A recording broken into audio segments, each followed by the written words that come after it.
Hello everyone, I am Scaling, and I am here to help you today. I know you use this video to fall asleep, so before that, please like the video and subscribe to the channel, and also tell me where you are from and what time you are watching. Now get comfortable and relax.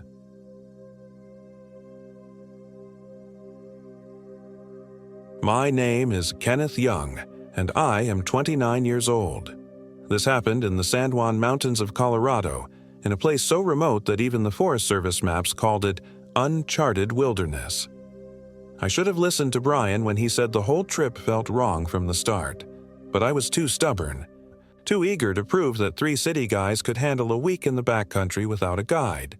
David was just as gung-ho as me, and Brian went along because that's what Brian always did.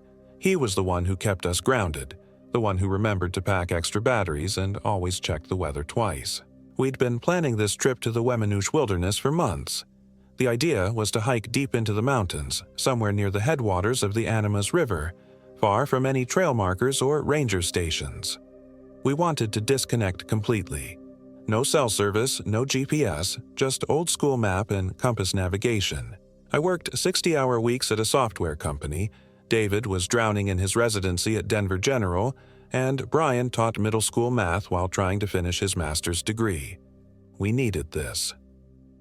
The drive from Denver took us through Durango and up a logging road that turned from asphalt to gravel to barely there dirt tracks carved between towering pines. By the time we reached our jumping-off point, the sun was already sinking behind the jagged peaks, painting the sky the color of old blood. "Maybe we should camp here tonight," Brian suggested, eyeing the tree line. "Start fresh in the morning." "We've got at least 2 hours of daylight left," I argued, shouldering my pack. Besides, the plan was to get to Needle Creek tonight, set up base camp there. David was already consulting his topographic map, tracing our route with a finger. "Kenny's right. If we push now, we'll be in perfect position for the real hiking tomorrow." Brian's jaw tightened, but he didn't argue further. That was his way. Voice his concern once, then follow the group decision. I wish now that I'd paid more attention to his instincts. The first mile was easy, following what remained of an old mining road through dense stands of spruce and fir. The air was thin at 10,000 feet, but we were all in decent shape. David kept up a steady stream of chatter about the history of the area. Silver mines from the 1880s, abandoned settlements, stories of prospectors who went into these mountains and never came out. "You're full of cheerful thoughts," Brian muttered, adjusting his pack straps. "Just interesting local color," David grinned. "Did you know the Ute Indians considered this whole region cursed? They had stories about creatures that lived in the high country, things that were always hungry." "Every indigenous culture has monster stories," I said. "Doesn't mean anything." But as we climbed higher, following a game trail that twisted between massive granite boulders, I started to understand why someone might see monsters in this landscape. The shadows between the trees seemed too dark, too deep.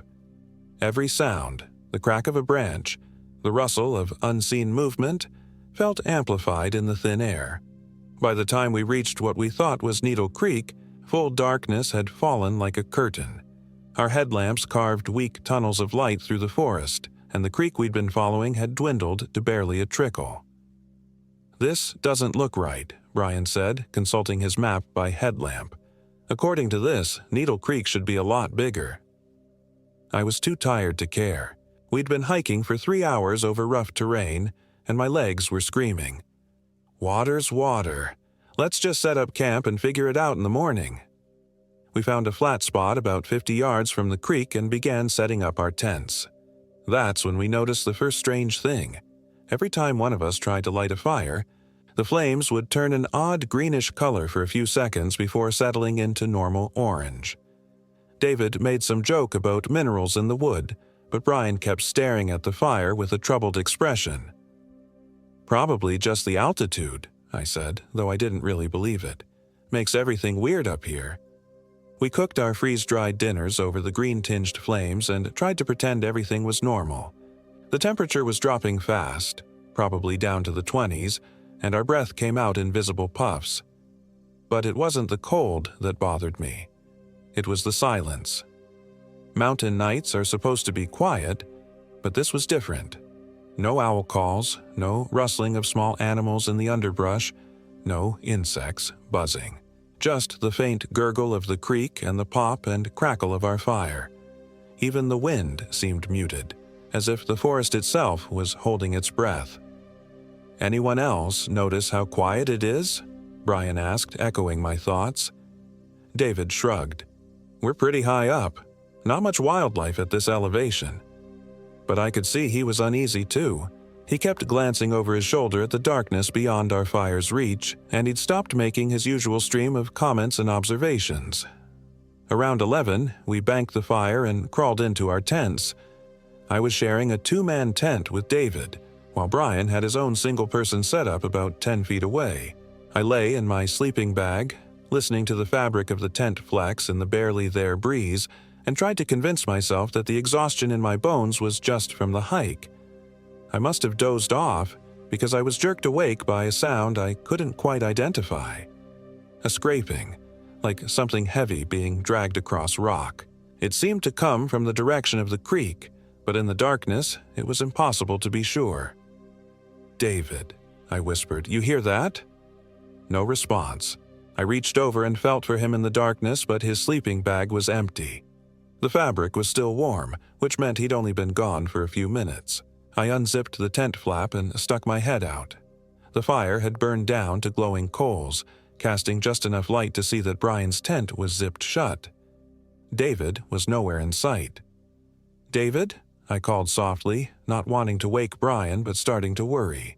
City guys like us didn't just wander off into the wilderness in the middle of the night. I heard the scraping sound again, definitely coming from down by the creek. I grabbed my headlamp and crawled out of the tent, my bare feet instantly numb on the frozen ground. "David!" I called a little louder, sweeping my light toward the water. The beam caught something pale moving between the trees. David, wearing just his thermal underwear, walking slowly along the creek bank. His movements looked wrong somehow. Too stiff, too deliberate. "Hey, man, what are you doing?" I jogged toward him, stones cutting into my feet through my thin socks. He turned toward me, and in the harsh LED glare of my headlamp, his face looked wrong. His skin was too pale, almost gray, and his eyes reflected the light like an animal's. But it was his expression that made my stomach clench, completely blank, as if no one was home behind those reflective eyes. "David?" I stepped closer, fighting the urge to back away. "Are you okay?" He opened his mouth as if to speak, but what came out wasn't words. It was a sound like wind through bare branches, a dry whisper that raised every hair on my body. Then he closed his mouth and smiled. Not David's easy grin, but something too wide, showing too many teeth. "I'm fine," he said, and his voice was David's voice, but somehow flat, empty of all the warmth and humor I'd known for 5 years. "Just getting some water." He held up his water bottle, which I now saw was completely full. Steam was rising from the surface of the water, which was impossible because the temperature was well below freezing. "The water's hot," I said stupidly. "Is it?" He looked down at the bottle as if noticing it for the first time. I hadn't noticed. Everything about this was wrong. David was a doctor. He noticed everything. Temperature, symptoms, details that other people missed. And he was standing barefoot on frozen ground in his underwear, apparently completely comfortable. "We should get back to camp," I said, trying to keep my voice steady. "You're going to freeze to death out here." "Yes," he agreed, but he didn't move. Just stood there with that horrible smile holding his steaming water bottle. "We should go back." I turned and started walking toward our camp, glancing back to make sure he was following. He was, but his gait was different, a strange gliding walk that didn't quite match the rhythm of normal human movement. Brian was waiting by the fire when we got back, having apparently heard our voices.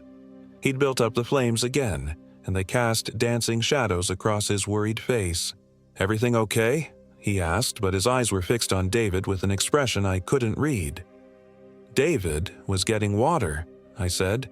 In the middle of the night? In his underwear? Brian's voice was carefully neutral, but I could hear the tension underneath. David just smiled that too wide smile and crawled into our tent without saying another word. I followed, but lay awake for the rest of the night, listening to his breathing. It was too slow, too regular, like a machine programmed to imitate sleep. When morning came, David seemed completely normal again. He woke up making jokes about the cold, complaining about sleeping on the hard ground, asking if anyone had remembered to hang our food properly. It was so thoroughly David that I almost convinced myself I'd imagined the entire encounter. Almost. But Brian wasn't buying it. I caught him watching David throughout our breakfast of instant oatmeal and camp coffee, his eyes narrow and calculating. When David went to refill our water bottles at the creek, Brian grabbed my arm.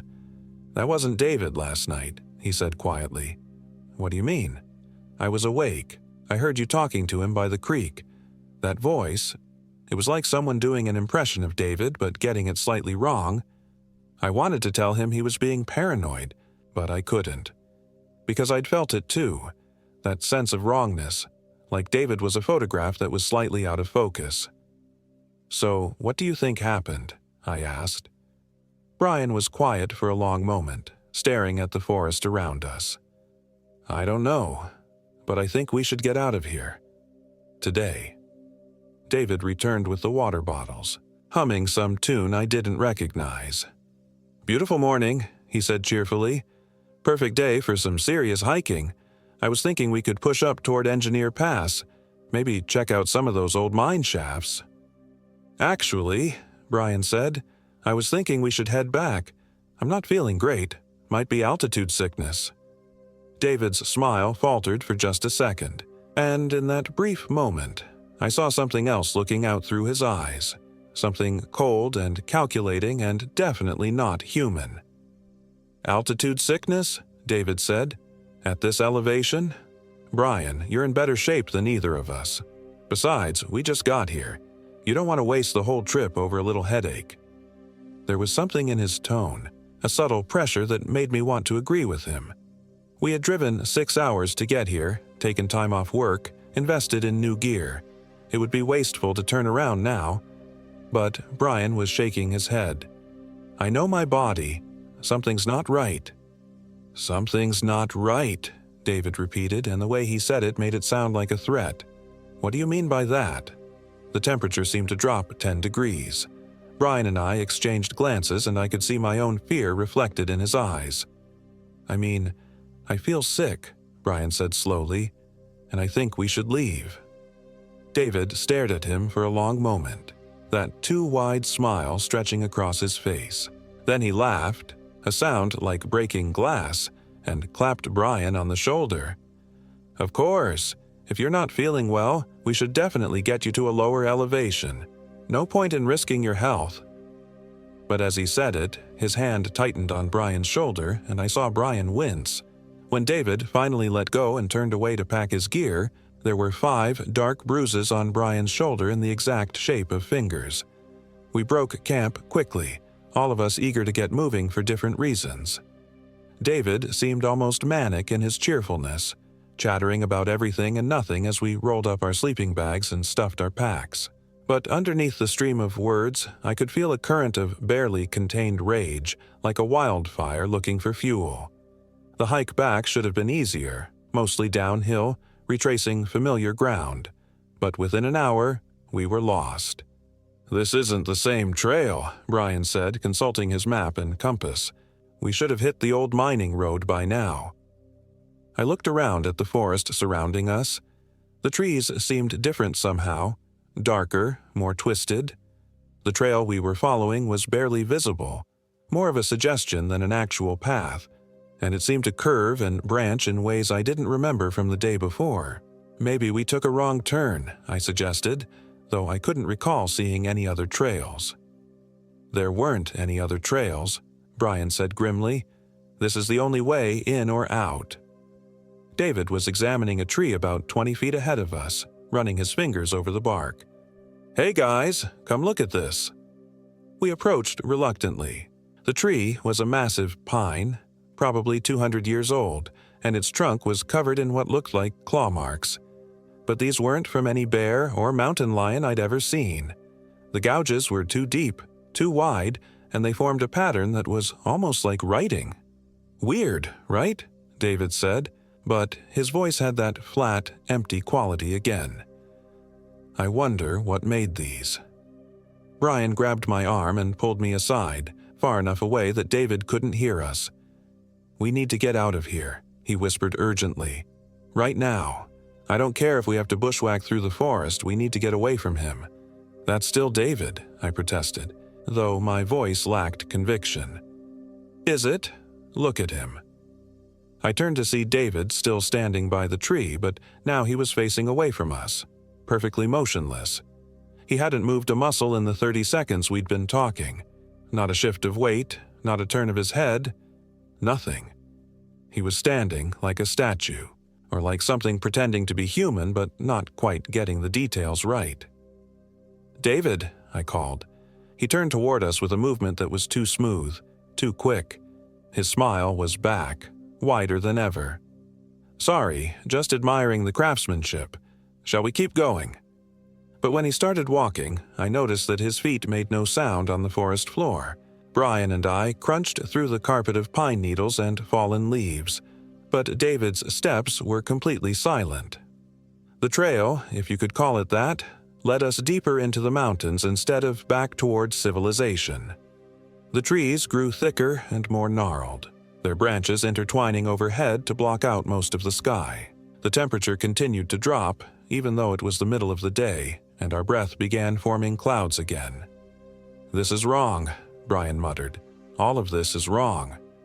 David heard him and turned around, still walking backward but maintaining perfect balance on the uneven ground. "Wrong how?" he asked, and there was definitely something else in his voice now, something that might have been amusement or hunger. "The trail," Brian said. "This isn't where we came from." "Are you sure? Memory can be such a tricky thing, especially at altitude. The brain doesn't get enough oxygen, starts playing tricks on you." As he spoke, I noticed that his breath wasn't fogging like ours. In air cold enough to make our exhalations visible, David's breath was completely clear. "David," I said carefully, "are you feeling okay? You seem different." He stopped walking and cocked his head to one side, studying me with an expression that was curious and predatory at the same time. "Different how?" "I don't know. Just different." He seemed to consider this. "Well, I suppose that depends on what you mean by David." The words hung in the air between us like a physical thing. Brian and I stood frozen, afraid to move, afraid to breathe.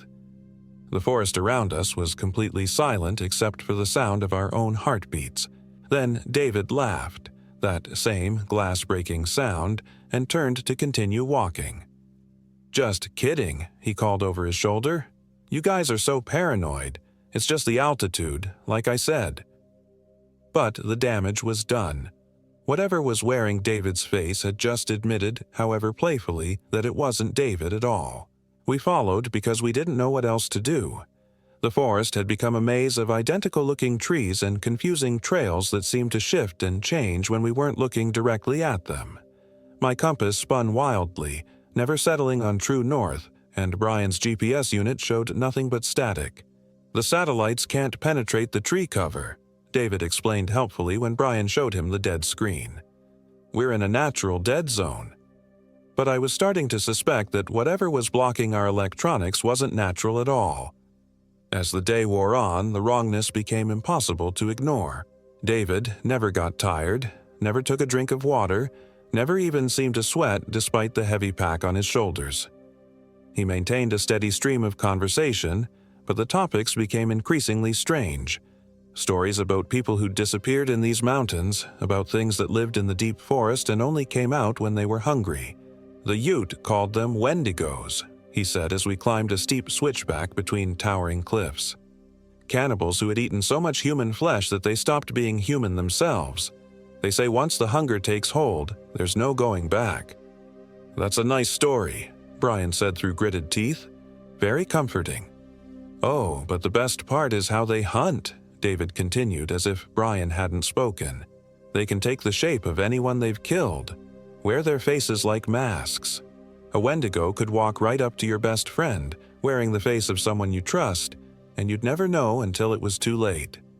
He turned to smile at us, and I saw that his teeth looked different, sharper, more pointed than before.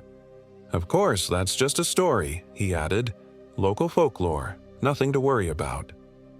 By late afternoon, we'd climbed higher than we'd been the day before, despite supposedly heading back down toward the trailhead. The air was so thin that Brian and I were stopping every few minutes to catch our breath, but David seemed completely unaffected. "I need to rest," Brian gasped, leaning heavily against a boulder. His lips were blue with cold and exertion. "We're almost there," David said, though when I asked him where exactly "there" was, he just smiled and kept walking. That's when Brian snapped. "Stop!" he shouted, loud enough to echo off the surrounding peaks. "Just stop! I don't know what you are, but you're not David." The thing wearing David's face turned slowly, and for just a moment, the mask slipped. Its features shifted, becoming something gaunt and hungry and definitely not human. Then it reasserted control, and David's familiar face looked back at us with an expression of hurt confusion. "Brian, what are you talking about? It's me. It's David." "No," Brian said, backing away. "David has a scar on his left hand from when he cut himself in anatomy lab. You don't. David's left eye is slightly nearsighted, so he squints when he looks at distant objects. You don't. And David is allergic to pine pollen. He'd be sneezing constantly in this forest." The thing's smile widened, showing more teeth than any human mouth should hold. "Very observant," it said, and David's voice was gone, replaced by something like the wind through dead leaves. "I was wondering when you'd notice." The temperature plummeted. Frost began forming on the rocks around us, and our breath turned to ice crystals in the air. The thing that had been pretending to be David grew taller, its limbs stretching and distorting until it towered over us by 3 feet. "Where is he?" I demanded, surprised by the steadiness of my own voice. "Where's David?" "Oh, he's still here," the Wendigo said, tapping its elongated fingers against its temple. "Somewhere in the back, screaming. He tasted so sweet, so full of life and warmth. But don't worry, soon you'll join him." It lunged at Brian with inhuman speed, crossing 20 feet in a single bound. Brian threw himself sideways, rolling behind a boulder as razor-sharp claws raked the air where his head had been. I grabbed the heaviest rock I could find and hurled it at the creature, catching it in the shoulder. It spun toward me with a snarl of rage, and I got my first clear look at what David had become. Its skin was the color of old bone, stretched tight over a skeletal frame. Its eyes were black pits that seemed to absorb light, and its mouth was a gash filled with needle-sharp teeth. It still wore David's clothes, but they hung in tatters on its distorted body. "You can't run," it hissed, advancing on me with predatory grace. "This is my territory now, my hunting ground, and I'm so very, very hungry." I backed away, looking desperately for an escape route, but we were on a narrow ledge between 2 cliff faces, with nowhere to go but up or down. That's when Brian appeared behind the Wendigo, swinging his hiking pole like a baseball bat. The aluminum shaft connected with the creature's skull with a wet crack, sending it stumbling forward. "The mine shaft," Brian shouted, pointing to a dark opening in the cliff face about 30 yards away. "Get to the mine shaft." We ran, the Wendigo's inhuman screams echoing off the rocks behind us. I could hear its claws scraping against stone as it pursued us, moving with the fluid grace of something that no longer needed to obey the laws of physics. The mine entrance was smaller than I'd hoped, a narrow tunnel barely wide enough for one person. Brian shoved me inside first, then squeezed in behind me just as the Wendigo reached the opening. Its claws scraped against the rock as it tried to follow, but the tunnel was too narrow for its elongated frame. We heard it snarling and spitting outside, then the scraping of claws as it tried to widen the entrance. "Keep moving," Brian gasped. "It'll find a way in." We crawled deeper into the mine, guided only by the faint light from Brian's dying flashlight. The tunnel sloped downward into the mountain, supported by rotting wooden beams that creaked ominously over our heads. Behind us, the scraping stopped. The silence was somehow worse than the noise had been. "Maybe it gave up," I whispered. Brian shook his head. "Wendigos don't give up. They're patient. It's probably looking for another way in." We crawled for what felt like hours, following the tunnel as it branched and twisted through the mountain. Ancient mining equipment lay scattered along the walls, rusted picks, broken cartwheels, lengths of decaying rope. The air was stale and thin, filled with the smell of old wood and standing water. Finally, the tunnel opened into a larger chamber, and we were able to stand upright. Brian's flashlight revealed a roughly circular room with several other tunnels leading off in different directions. Water dripped from somewhere in the darkness above us, echoing in the silence. "Which way?" I asked. Brian was studying the floor with his flashlight. "Look at this." The beam revealed tracks in the dust. Human footprints, but wrong somehow. Too long, with what looked like claw marks at the tips of the toes. "It's been down here before," Brian said quietly. "This is its territory." A sound echoed from one of the tunnels, a wet, sliding noise like something large moving through confined spaces. We turned toward a different tunnel, but the sound came from there too. Then from another, and another. "It's in the walls," I realized with growing horror. "It's moving through the whole system." The sounds were getting closer, converging on our position. Brian grabbed my arm and pointed to a tunnel that seemed to angle upward. "That way. Maybe we can find another exit." We plunged into the darkness, half running, half crawling through the narrow passage. Behind us, something was moving fast through the tunnels, and I could hear David's voice calling our names, but wrong, distorted, like a recording played at the wrong speed. "Kenny! Brian! Where are you going? It's just me! It's David!" But underneath the words was something else, a wet, hungry sound that might have been breathing, or might have been something else entirely. The tunnel we'd chosen led steadily upward, growing narrower with each passing yard.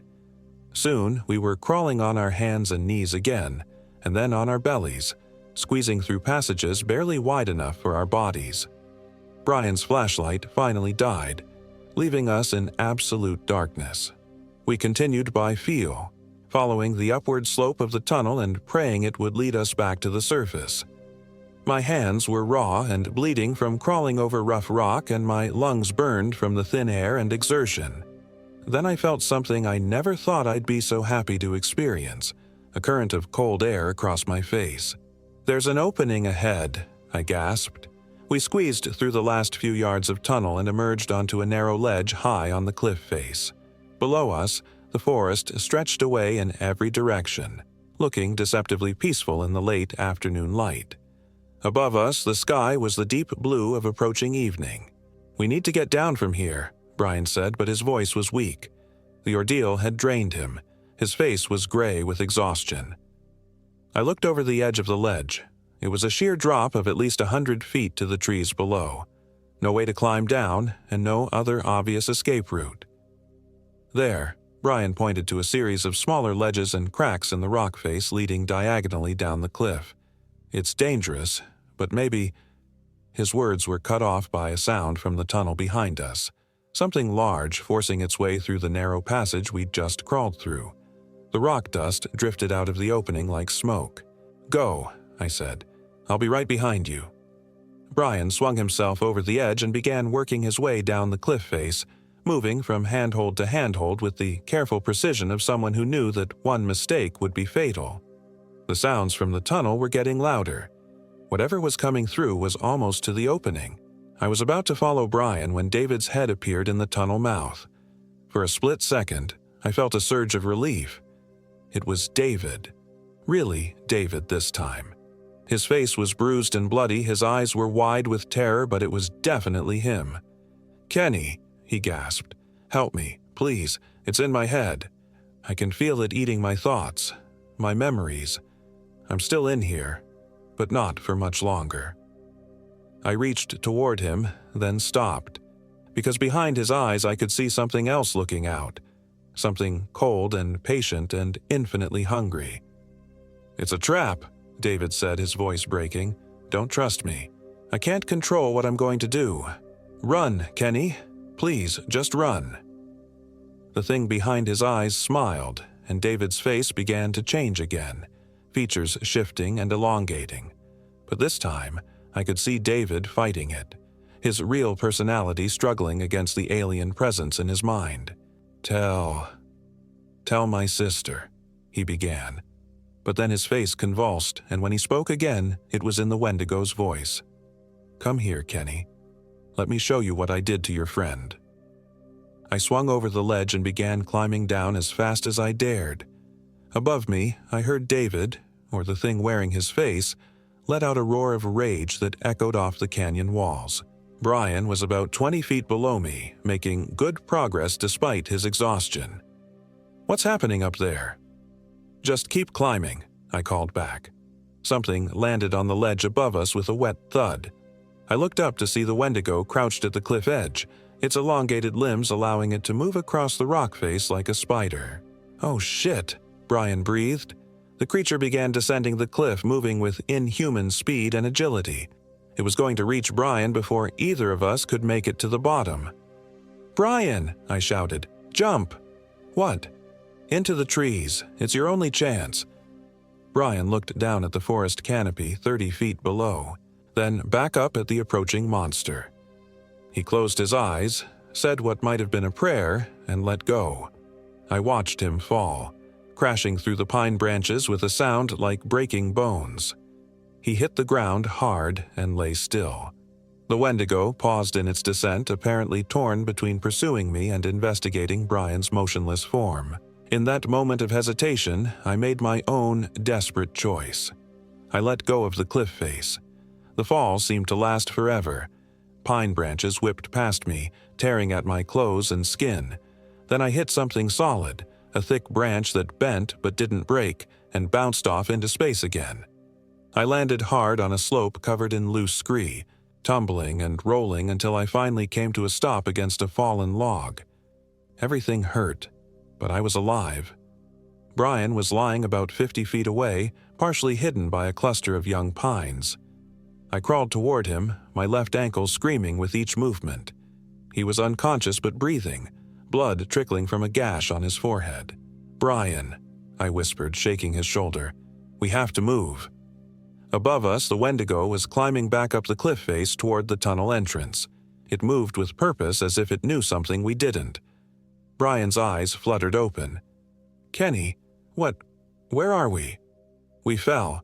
Can you move?" He tested his arms and legs gingerly. "I think so. Nothing broken, but I feel like I got hit by a truck." I helped him to his feet, and we began making our way through the forest as quickly as our injuries would allow. The sun was setting, painting the sky in shades of orange and red that should have been beautiful but instead reminded me of blood. "Which way?" Brian asked. I had no idea. We'd lost all sense of direction during our underground ordeal, and the forest looked the same in every direction. But staying still wasn't an option. "Downhill," I decided. "Water flows downhill, and water leads to roads eventually." We stumbled through the darkening forest, following what might have been a deer trail. Every shadow could hide a predator, every sound might be the Wendigo tracking us. My ankle was swelling inside my boot, making each step agony. But the alternative was worse. After what felt like hours, we emerged onto a genuine trail. Not one of the phantom paths that had led us astray, but an actual hiking trail with wooden markers and everything. "Thank God," Brian breathed, but our relief was short-lived. Something was moving through the trees behind us, breaking branches and sending small avalanches of rocks clattering down the slope. It was moving fast, and it was getting closer. We ran. My ankle gave out after about a quarter mile, sending me sprawling onto the trail. Brian helped me up, but I could barely put weight on the injured leg. "Go," I told him. "Get help." I'm not leaving you. You have to. That thing is going to catch us if we both stay. Get to a road, flag down a car, call the Forest Service. Tell them what happened." Brian looked torn, but he could hear the sounds of pursuit getting closer. "I'll come back for you," he promised. "I know." He took off down the trail at a dead run, disappearing around a bend in the path. I found a large boulder and dragged myself behind it, trying to make myself as small and invisible as possible. The sounds in the forest stopped. For long minutes there was only silence. No wind, no animal calls, no rustling of leaves. Just the rapid beating of my own heart and the rasp of my breathing. Then I heard footsteps on the trail. Slow, deliberate, coming from the direction Brian had gone. "Kenny?" David's voice called. "Are you out there? Brian told me you were hurt." I pressed myself tighter against the boulder, hardly daring to breathe. "I know you're scared," the voice continued, getting closer. "But it's okay now. I'm myself again. The thing. It's gone. I fought it off." The footsteps stopped just on the other side of my hiding place. "I can smell you, Kenny. Fear has such a distinctive scent." I closed my eyes and tried to think of something, anything that might help. The Wendigo was strong and fast, but it was also overconfident. It thought it had already won. The footsteps began moving again, circling around the boulder. In a few seconds, it would see me. I picked up a rock about the size of a softball and waited. David's face appeared around the edge of the boulder, but his features were already shifting, becoming something else. When it saw me, it smiled that horrible, too wide smile. "Found you," it said. I swung the rock with everything I had, catching it in the temple. The blow would have killed a human, but the Wendigo just staggered backward, black blood flowing from the wound. "That hurt," it said, sounding genuinely surprised. "I didn't expect that from you, Kenny. You always seemed like such a passive person." I tried to run, but my ankle gave out immediately. I crawled desperately along the trail, looking for another weapon, another hiding place, anything that might buy me a few more minutes of life. The Wendigo followed at a leisurely pace, apparently enjoying my terror. "The hunger is so strong now," it said conversationally. "I've been wearing David's skin for almost 24 hours, feeding on his memories and emotions. But it's not enough. It's never enough." I found another rock and turned to face it, but the Wendigo was no longer playing games. It moved faster than my eyes could follow, its clawed hand closing around my throat and lifting me off the ground. "I'm going to wear your face next," it whispered, its breath like rotting meat. "I'm going to learn all your secrets, all your fears, and then I'm going to visit everyone you've ever loved." Black spots danced at the edges of my vision as its grip tightened. But then I heard something that gave me hope, the sound of an engine coming up the trail fast. The Wendigo heard it too and turned toward the sound, loosening its grip just enough for me to breathe. Headlights cut through the darkness, and a Forest Service ATV roared around the bend. Brian was driving, with a park ranger riding behind him. The ranger had a rifle. "Let him go," the ranger shouted, raising the weapon. The Wendigo laughed, that same glass-breaking sound, and tightened its grip on my throat again. "Bullets won't stop me," it said. "I've eaten enough to become something beyond your weapons." The ranger fired anyway. The bullet took the Wendigo center mass, spinning it around and sending me flying. I hit the ground hard, gasping for air. The creature staggered but didn't fall.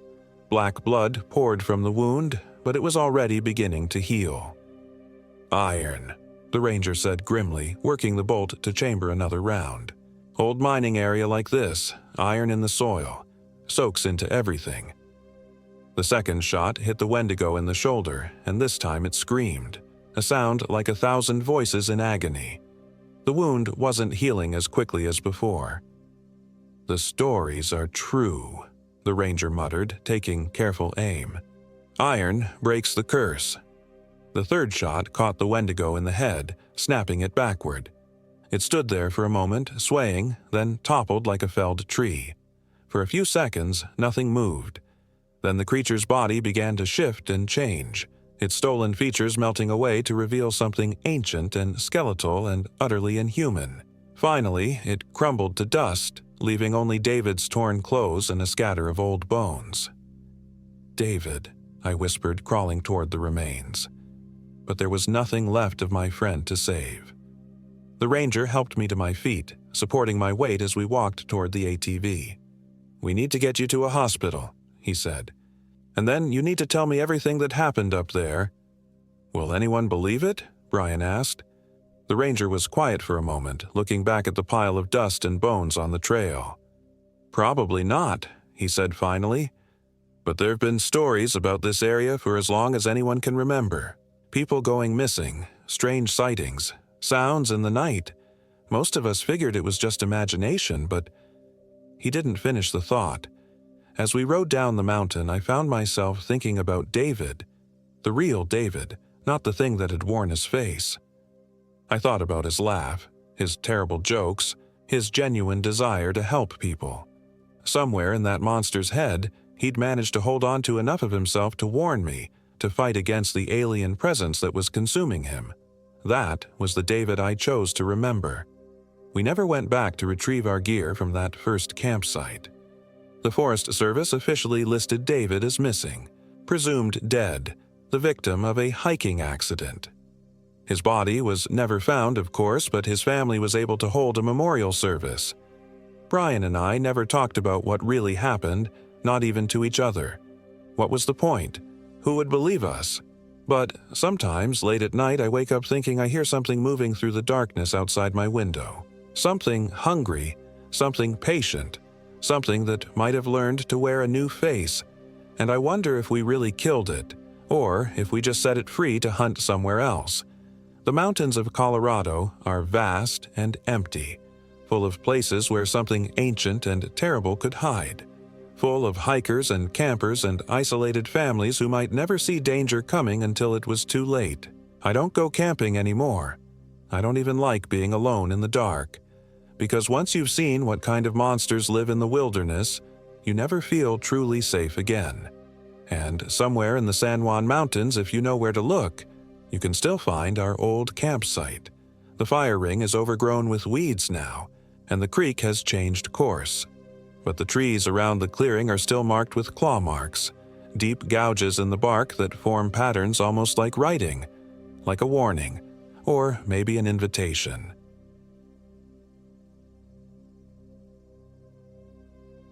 My name is Jennifer Williams, and I am 32 years old.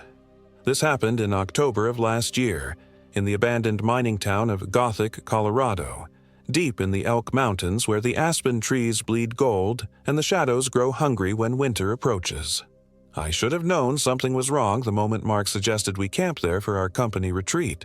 Mark Clark, our IT specialist, had found the location on some obscure hiking forum, describing it as totally off the grid and perfect for disconnecting. The irony wasn't lost on me later. Disconnecting was exactly what happened, in ways none of us could have imagined. We were 4 co-workers from Davidson Marketing Solutions, desperate to escape the fluorescent-lit prison of our downtown Denver office. Sarah Rodriguez from Graphic Design had been the one to push for an outdoor adventure, tired of our usual bar crawls and escape rooms. Brian Wright, our project manager, naturally took charge of planning, while Mark handled the technical logistics. As the marketing coordinator, I just wanted a weekend where the biggest decision was whether to have s'mores or trail mix for dessert. The drive to Gothic took us 3 hours north, winding through increasingly desolate mountain roads until we reached the remnants of what had once been a thriving silver mining community. Now, only a handful of weathered buildings remained, their windows like dead eyes staring across the Slate River Valley. The Gothic campground sat 2 miles beyond the ghost town, nestled in a grove of towering spruce trees that seemed to lean inward, creating a natural amphitheater of darkness even in broad daylight. "This place gives me the creeps," Sarah said as we unloaded our gear from Brian's SUV. She was always the sensitive one, picking up on atmospheres the rest of us missed. Her dark hair caught the late afternoon light as she turned slowly, taking in our surroundings. It feels like we're being watched." Mark laughed, shouldering his expensive hiking backpack. "It's just the trees, Sarah. You city people need to get used to actual nature." He pulled out his GPS device, frowning at the screen. "That's weird. Signal's completely dead." "We're in a valley," Brian said, already assuming his leadership role. "Mountains block satellite signals. We'll be fine. I brought paper maps." He was the type who believed preparation could overcome any obstacle, a trait that served him well in project management but would prove utterly useless against what waited for us in those woods.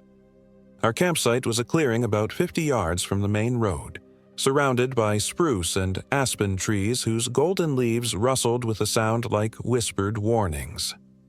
The isolation felt complete. We hadn't passed another vehicle for the last hour of driving, and the nearest ranger station was 20 miles away. It was exactly what we'd wanted. Total separation from civilization. As we set up our tents, I noticed how quickly the temperature dropped once the sun dipped behind the peaks. The October air carried a bite that seemed to seep through my jacket and settle in my bones. Brian and Mark worked on assembling the fire pit while Sarah and I gathered kindling from the surrounding forest. "Jenny," Sarah said quietly as we moved between the trees. "Do you smell that?" I paused, inhaling deeply. Beneath the clean scent of pine and mountain air, there was something else, a sweet, cloying odor like meat left too long in the sun. "Probably just a dead animal," I said, though the smell made my stomach turn. "Circle of life and all that." Sarah nodded, but I could see the unease in her eyes. She'd always been intuitive, often picking up on office politics and client moods before the rest of us. I should have listened to that intuition. By the time we returned to camp, the sun had disappeared entirely, and the darkness seemed to rush in like a living thing. Our fire struggled to catch, the flames dancing weakly before dying down to sullen embers. Mark cursed as he tried to adjust the kindling. "This wood should be burning," he muttered. "It's bone dry." Brian took over, adding more tinder and blowing gently on the coals. The fire finally caught, but the flames burned an odd color. Not the usual orange and yellow, but with hints of blue and green that made our faces look corpse pale in the firelight.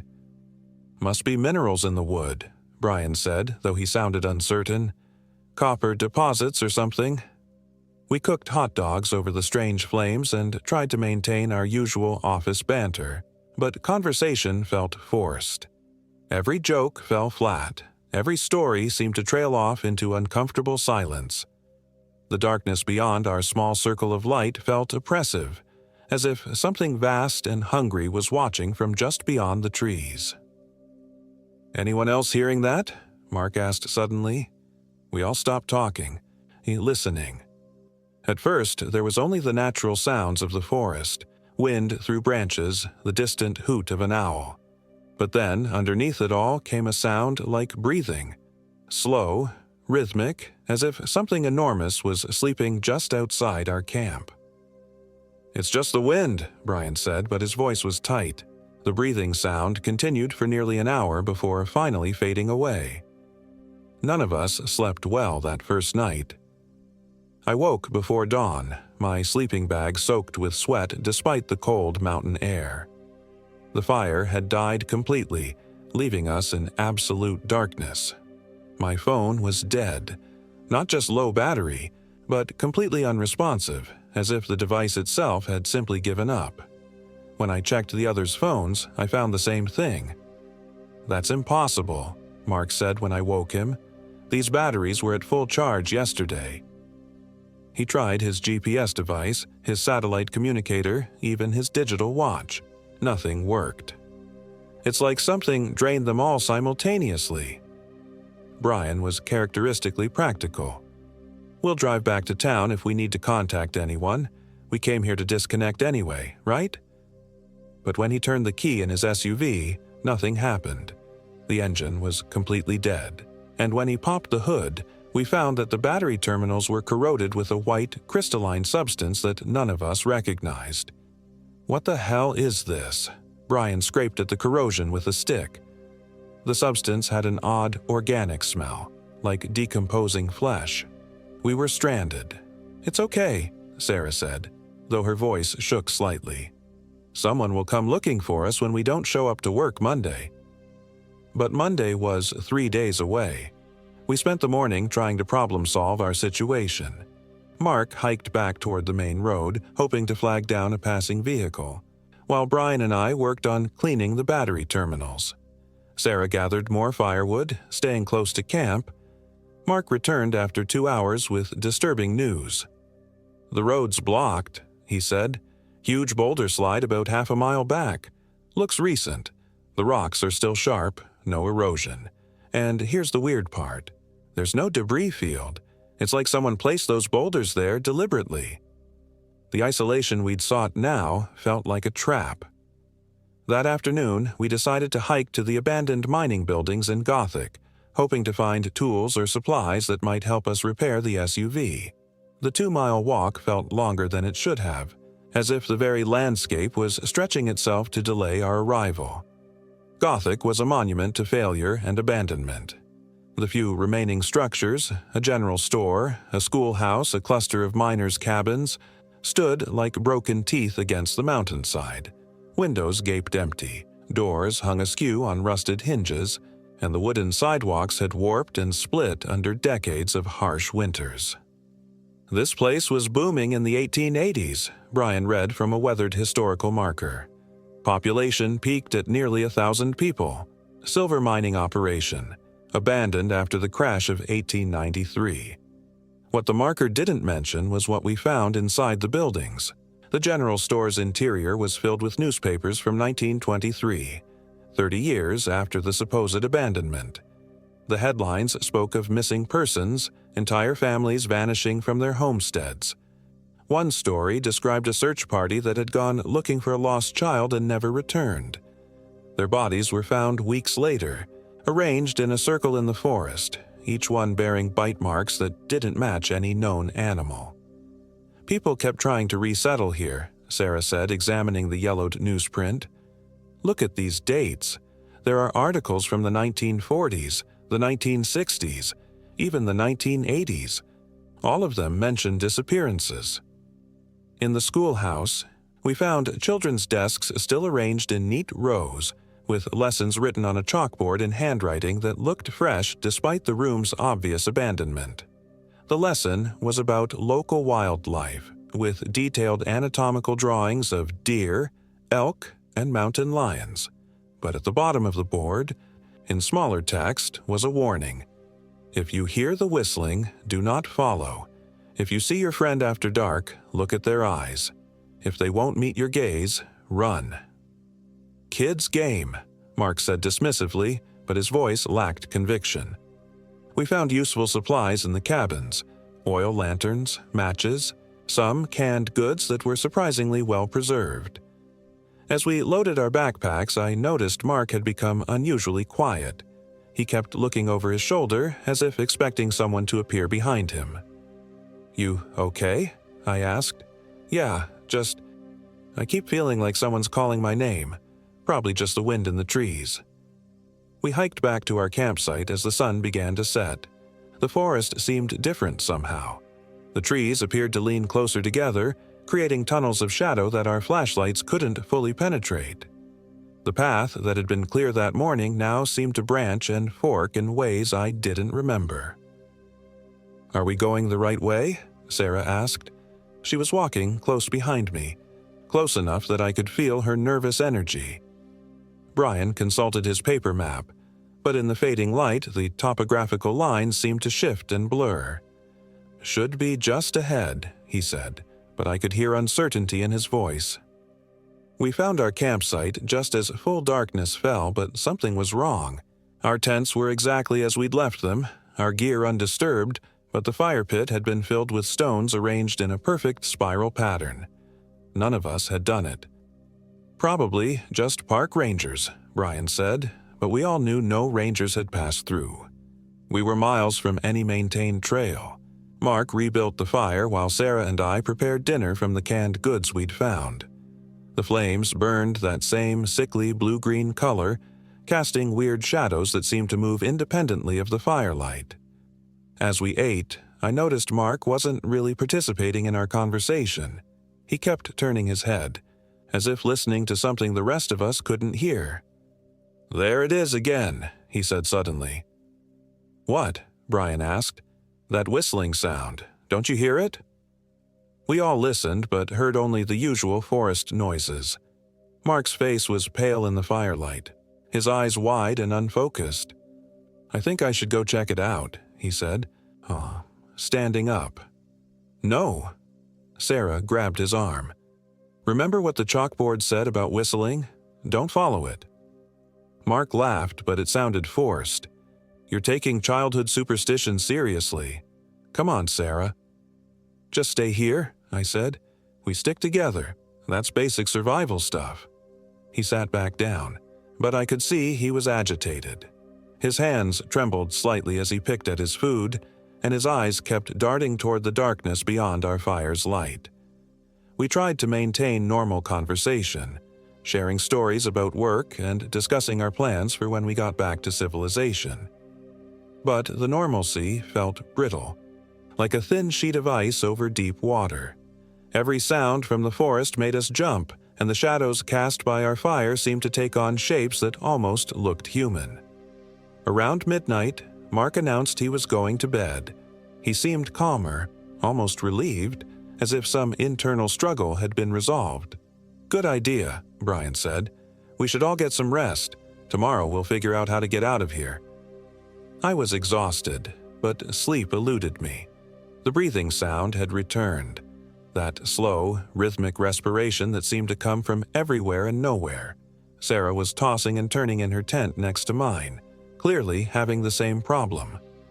Sometime in the early morning hours, I was startled awake by the sound of a tent zipper.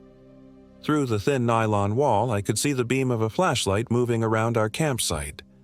I assumed it was someone making a bathroom run and tried to go back to sleep, but the light kept moving, circling our camp in slow, deliberate loops. The pattern was hypnotic and deeply unsettling. I checked my watch, or tried to. Like everything else electronic, it had stopped working. Time seemed suspended, as if the darkness had swallowed not just light but the very concept of progression. When dawn finally came, Mark's tent was empty. The sleeping bag was unzipped from the inside, as if he'd simply walked out into the night. His gear was still there. Backpack, clothes, even his boots. Whatever he'd encountered in the darkness, he'd gone to meet it barefoot. "We have to find him," Sarah said, her voice tight with panic. "He could be hurt, lost, hypothermic." "We will," Brian assured her, but I could see the fear in his eyes. "We'll search systematically. He probably just got disoriented in the dark." We spent the morning combing the surrounding forest, calling Mark's name and looking for any sign of his passage. The ground was soft enough that footprints should have been obvious, but we found nothing. It was as if he'd simply vanished into thin air. Around noon, Sarah found something that made her scream. "Over here," she called from a grove of aspen trees about 100 yards from our camp. "I found his shirt." The blue flannel was hanging from a branch about 8 feet off the ground, far too high for Mark to have reached without climbing. The fabric was torn in long, parallel gashes, as if something with claws had shredded it. But there was no blood. No other signs of struggle. "How did it get up there?" Sarah asked, her voice barely above a whisper. Before any of us could answer, we heard Mark's voice calling from deeper in the forest. "Hey, over here! I found something amazing!" The voice was definitely Mark's, same tone, same slight Denver accent, but there was something wrong with it, something flat and emotionless, like a recording played back at the wrong speed. "Mark," Brian called back. "Where have you been? We've been looking everywhere." "Come see this," Mark's voice replied. "You won't believe what I found." We followed the sound deeper into the trees, but the voice seemed to move, always staying just ahead of us. For 20 minutes, we tracked it through increasingly dense forest, until we found ourselves in a clearing we'd never seen before. Mark was standing in the center of the clearing with his back to us. He was barefoot and shirtless, but seemed unaffected by the cold. His skin was pale, almost gray in the filtered sunlight. "Mark," Sarah called tentatively, "are you okay?" He turned around slowly, and I felt my blood turn to ice water. It was Mark's face, but wrong in ways that made my brain reject what I was seeing. His eyes were completely black, not just the pupils, but the entire visible portion, like pools of liquid shadow. His mouth was too wide, stretching nearly to his ears in a grotesque parody of a smile. When he spoke, I could see that his teeth had changed, becoming long and pointed like a predator's. "I'm better than okay," he said, and his voice was like the sound of wind through a graveyard. "I'm perfect now. I'm finally complete." Sarah started backing away, but Mark's head turned to track her movement with inhuman precision. The gesture was bird-like, predatory. "Don't leave," Mark said. "I have so much to show you, so much to share." That's when I noticed the bodies. They were arranged in a circle around the clearing's perimeter, partially hidden by fallen leaves and forest debris. Old bones picked clean by scavengers, but positioned with deliberate care. Some still wore scraps of clothing, flannel shirts, denim jackets, hiking boots. How many missing hikers had found their way to this place? "What have you done, Mark?" Brian asked, his voice cracking. The thing wearing Mark's face laughed, and the sound was like breaking glass mixed with the howl of winter wind. "I haven't done anything. The hunger did it all. The hunger that's been waiting here for so long, waiting for someone to feed it properly." It started walking toward us with movements that were almost human but not quite. Too fluid, too graceful, like a marionette operated by someone who'd studied human motion but never quite mastered it. "Run," I whispered to Sarah and Brian. "Run now." We scattered in different directions, crashing through the underbrush as the thing that had been Mark began to follow. I could hear it pursuing Sarah, its footsteps unnaturally light on the forest floor despite its size. Her screams echoed through the trees, high and desperate until they were suddenly cut short. I ran blindly, branches tearing at my clothes and face, my lungs burning with the thin mountain air. Behind me, I could hear Brian shouting my name, trying to coordinate our escape, but the forest seemed to be working against us. Paths that should have led back to camp instead took us deeper into the wilderness, and the trees themselves seemed to shift and close ranks, blocking our retreat. I don't know how long I ran before I finally stopped, gasping and disoriented, in another small clearing. Brian emerged from the trees a few minutes later, his face pale and streaked with blood from scratches. "Sarah?" I asked, though I already knew the answer from his expression. "It got her," he said, his voice hollow. "That thing. It moved so fast. 1 second she was running beside me, the next—" He didn't finish the sentence. He didn't need to. We stood in the clearing as the sun began its descent toward the horizon, trying to formulate a plan. Our camp was somewhere to the north, but without functioning GPS or clear landmarks, navigation was nearly impossible. The forest looked the same in every direction: towering spruce and aspen, thick undergrowth, and shadows that seemed to watch us with predatory intelligence. "We need to get back to the road," Brian said. "Follow it out, even if we have to walk all the way to the highway."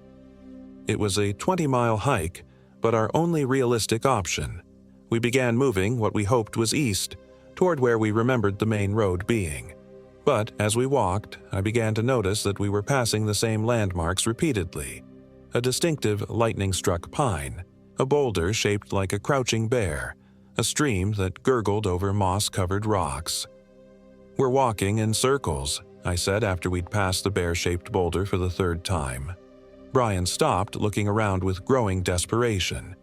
"That's impossible. We've been heading in a straight line." But the evidence was undeniable. Something was leading us in an endless loop, keeping us trapped in this section of forest. As darkness began to fall, we found ourselves back in the clearing where Mark had first appeared transformed. The bodies were gone. In their place, Sarah sat cross-legged in the center of the clearing, facing away from us. She was unnaturally still, like a statue carved from flesh and bone. "Sarah!" Brian called out, hope and fear warring in his voice. She turned around, and I saw that she too had been changed. Her eyes were the same liquid black as Mark's, and when she smiled, her teeth were needle-sharp predator's fangs. "I've been waiting for you," she said in a voice like the whisper of wind through dead leaves. "We've all been waiting." Mark emerged from the tree line, moving with that same unnatural grace. Behind him came others, hikers and campers from different eras, their clothing spanning decades. All of them wore the same black-eyed, sharp-toothed expression of inhuman hunger. "The mine shaft," Sarah said, gesturing toward the far end of the clearing where a dark opening gaped in the hillside. "That's where it lives. That's where it's been sleeping, dreaming, waiting for enough food to finally wake up completely." "What is it?" I asked, though I wasn't sure I wanted to know the answer. "Older than the mountains," Mark replied. "Older than the trees. It was here when the first humans crossed the land bridge from Asia. It's been feeding ever since, growing stronger with each meal." The possessed figures began to move toward us, not rushing but walking with deliberate, unhurried steps. They had all the time in the world. After all, where could we run? Brian grabbed my hand and pulled me toward the mine entrance. "If that's where it lives, maybe that's where we can kill it," he said.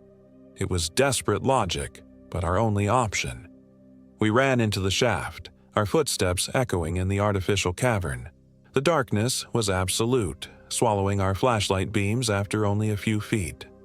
The air was thick with the smell of decay and something else, something like copper pennies and ozone, the scent of electrical storms. The tunnel sloped downward, leading us deeper into the mountain's heart.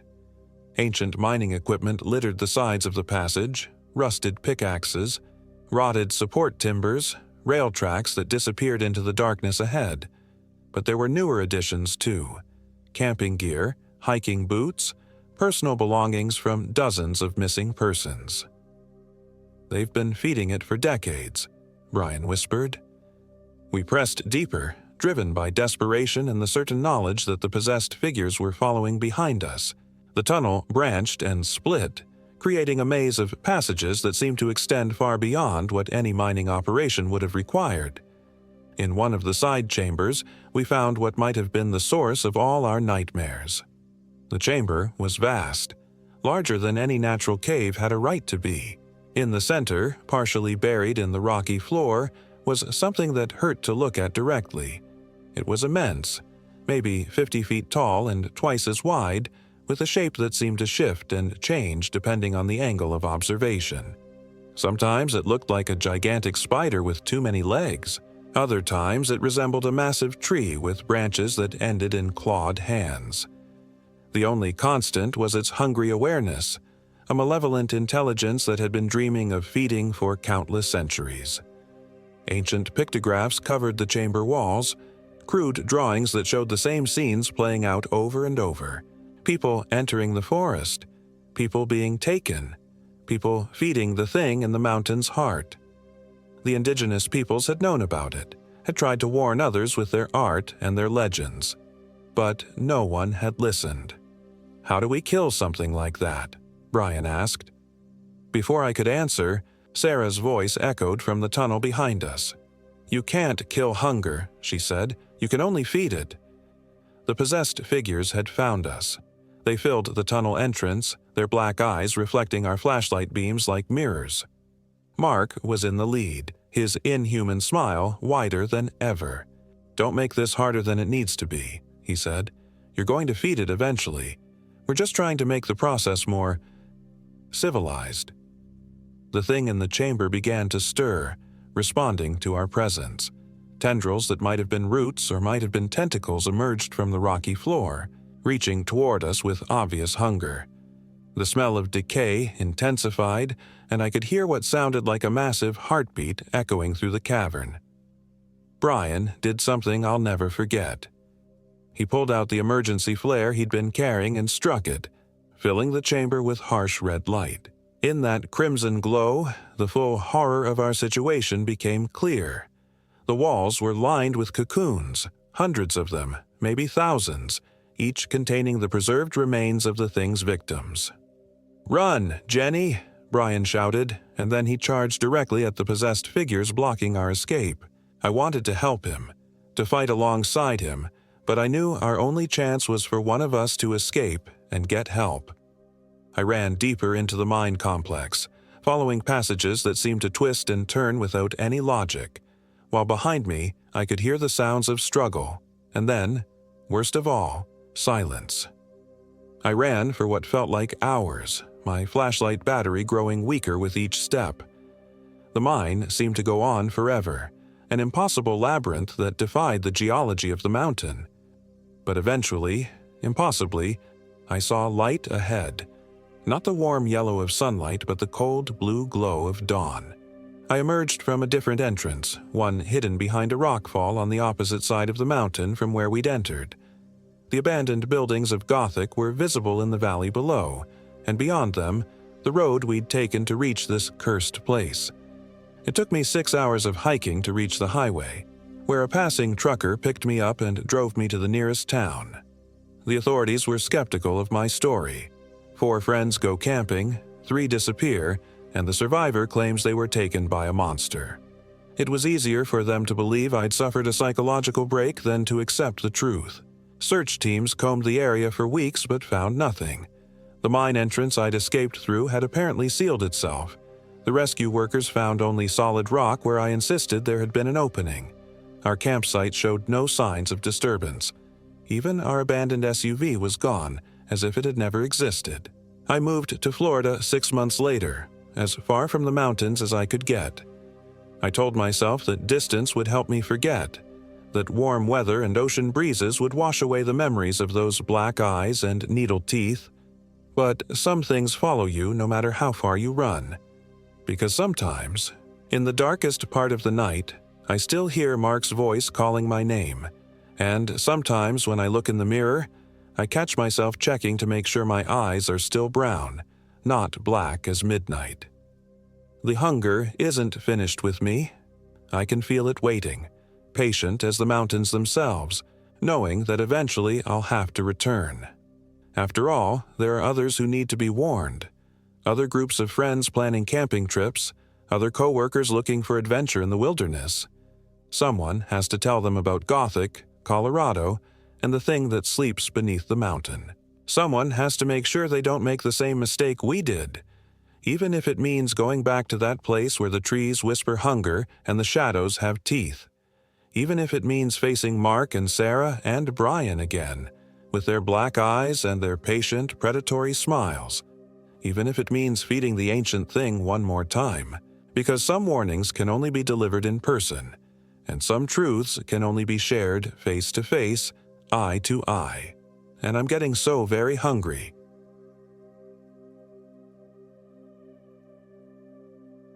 My name is Sarah Rodriguez, and I am 28 years old.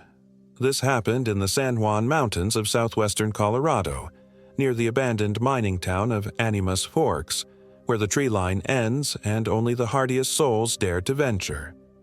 I should have listened to my instincts when the forest went silent. The trip was supposed to be my reset. 3 days alone in the wilderness to clear my head after the divorce finalized. Marcus had taken everything: the house, half my savings, and what little confidence I'd had left. My therapist, Dr. Chen, suggested I reconnect with nature, find my inner strength. "You used to love hiking," she reminded me. "Remember who you were before him." So there I was, 40 miles from the nearest gas station, with my worn Kelty backpack and enough supplies for 3 days. The trailhead at Cinnamon Pass had been empty except for my beaten Honda Civic, which already seemed impossibly far away as I climbed higher into the alpine wilderness. The first day went perfectly. I'd hiked the American Basin Trail, photographed the wildflowers that carpeted the valley floor in impossible shades of purple and yellow, and made camp near a pristine alpine lake at 11,800 feet. The silence was profound. No traffic, no neighbors arguing through thin apartment walls, no lawyers calling with more papers to sign. Just wind through the peaks and the occasional marmot whistle echoing off granite walls. but as twilight settled over the basin, something felt wrong. The usual evening chorus, the rustle of small animals, the distant calls of elk, the whisper of wind through scrub pine, simply stopped. One moment the mountains were alive with their ancient symphony, and the next, nothing. Even the wind died. The silence pressed against my eardrums like cotton. I told myself it was normal. Weather changes quickly above tree line. Maybe a storm was coming, driving the animals to shelter.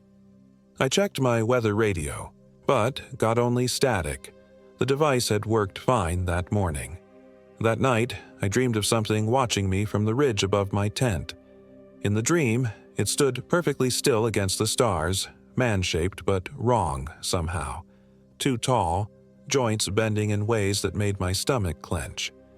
When I woke at 3 a.m., my sleeping bag was soaked with sweat despite the near-freezing temperature. The silence outside was absolute. I unzipped my tent fly and peered out. Nothing. Just moonlight on granite and the lake's black surface reflecting stars. But the wrongness clung to me like smoke. I spent the rest of the night sitting up, gripping my knife, listening to nothing. The second day brought relief. The forest sounds returned with dawn, chickadees chattering, the drum of woodpeckers, wind sighing through the trees. I convinced myself I'd been spooked by altitude and solitude. City nerves adapting to wilderness, nothing more. I broke camp and hiked west toward the ghost town of Animas Forks, following a primitive trail that twisted through boulder fields and alpine meadows. The town, abandoned since the silver boom ended in the 1920s, consisted of a few collapsed cabins and rusted mining equipment scattered across a valley that time forgot. I'd planned to explore the ruins, maybe camp near the old hotel foundation. But as I descended into the valley, the silence returned. It hit me like walking into a wall. One step, and I could hear my boots crunching on scree, my breathing, the creak of my backpack. The next step. Nothing. No echo from the canyon walls. No wind, no insects. Even my own sounds seemed muffled, as if the air itself had thickened. The ruins of Animas Forks spread before me like broken teeth. Weather-blackened timber and rusted metal slowly being reclaimed by the mountain. But there was something else. Fresh footprints in the mud near the collapsed general store. Bare feet, unnaturally long, with what looked like claw marks where toes should be. I knelt and examined them closely. The prints were human-sized but wrong. The heel too narrow, the toes too spread, indentations too deep for someone walking normally. They led from the ruins up toward the ridge, where they vanished on the rocky ground. A chill that had nothing to do with altitude crawled up my spine. I was 40 miles from the nearest road, alone, and something else was out here, something that didn't wear shoes in terrain that would shred human feet. I should have turned around, should have hiked back to my car and driven straight to the ranger station. Instead, I told myself it was probably just another hiker, maybe someone doing some kind of barefoot challenge. People did crazy things in the mountains, but I made camp a quarter mile from the ruins, in a grove of stunted aspens that offered some concealment. As I set up my tent, I noticed the trees. Every single aspen in the grove was scarred, long, parallel scratches carved deep into the pale bark, too high to be from bears, too deliberate to be from weather. The marks were fresh, oozing sap. Night fell like a curtain. I'd built a fire in a ring of stones, but the flames kept guttering despite the still air.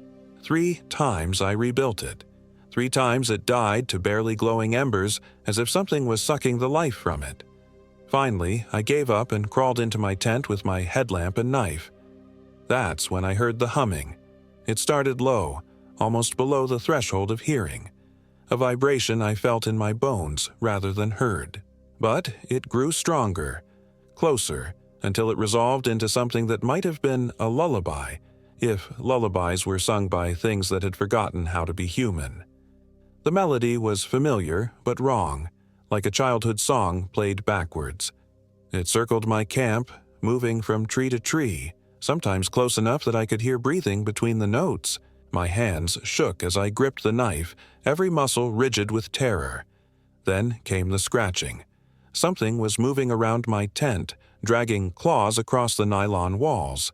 Slow, deliberate scratches that sent shivers through the fabric. I bit my lip to keep from screaming as the sound moved from the back wall to the side, then to the front. Whatever it was taking its time, savoring my fear. "Who's there?" I whispered, my voice cracking. The scratching stopped. The humming stopped. Even my breathing seemed to stop as I waited in absolute silence. Then, from right outside my tent door, Sarah. My blood turned to ice. My name, spoken in a voice that was almost human, but not quite. The vowels were too long, the consonants too sharp, like someone trying to remember how speech worked. Sarah Rodriguez, 28 years old, recently divorced. I pressed my hand over my mouth to muffle a sob. How could it know? I hadn't spoken to anyone in 2 days, hadn't given my name to. Alone, frightened, delicious. That last word was drawn out like a sigh, full of hunger and anticipation. I squeezed my eyes shut and gripped the knife so hard my knuckles ached. This wasn't happening. This couldn't be happening.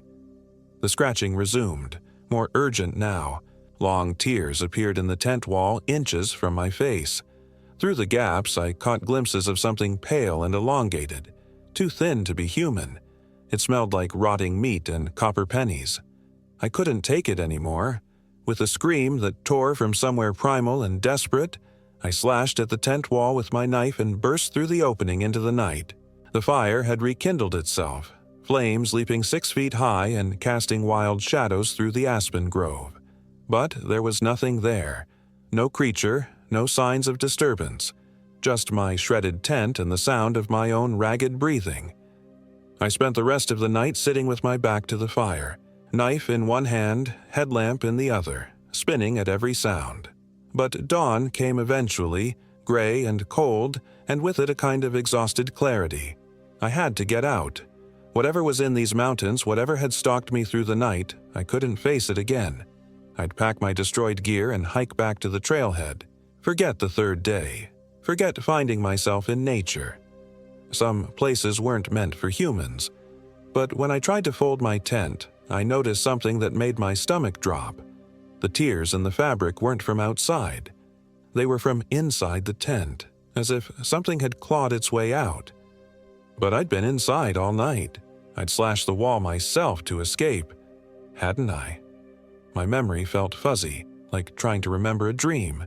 Had I cut the tent, or had something else been in there with me? The thought made me physically sick. I stuffed everything into my pack with shaking hands. The sooner I got out of here, the better. But as I shouldered my backpack and started toward the trail, I realized I couldn't remember which direction I'd come from. The landmarks were all wrong. The valley that had stretched east toward the trailhead now seemed to curve north. The distinctive peak I'd used as a reference point was gone, replaced by an unfamiliar ridge. Even my compass spun lazily without settling on magnetic north. I pulled out my topographic map and spread it on a flat boulder. According to the map, Animus Forks was in a valley running east-west, with the trail entering from the south.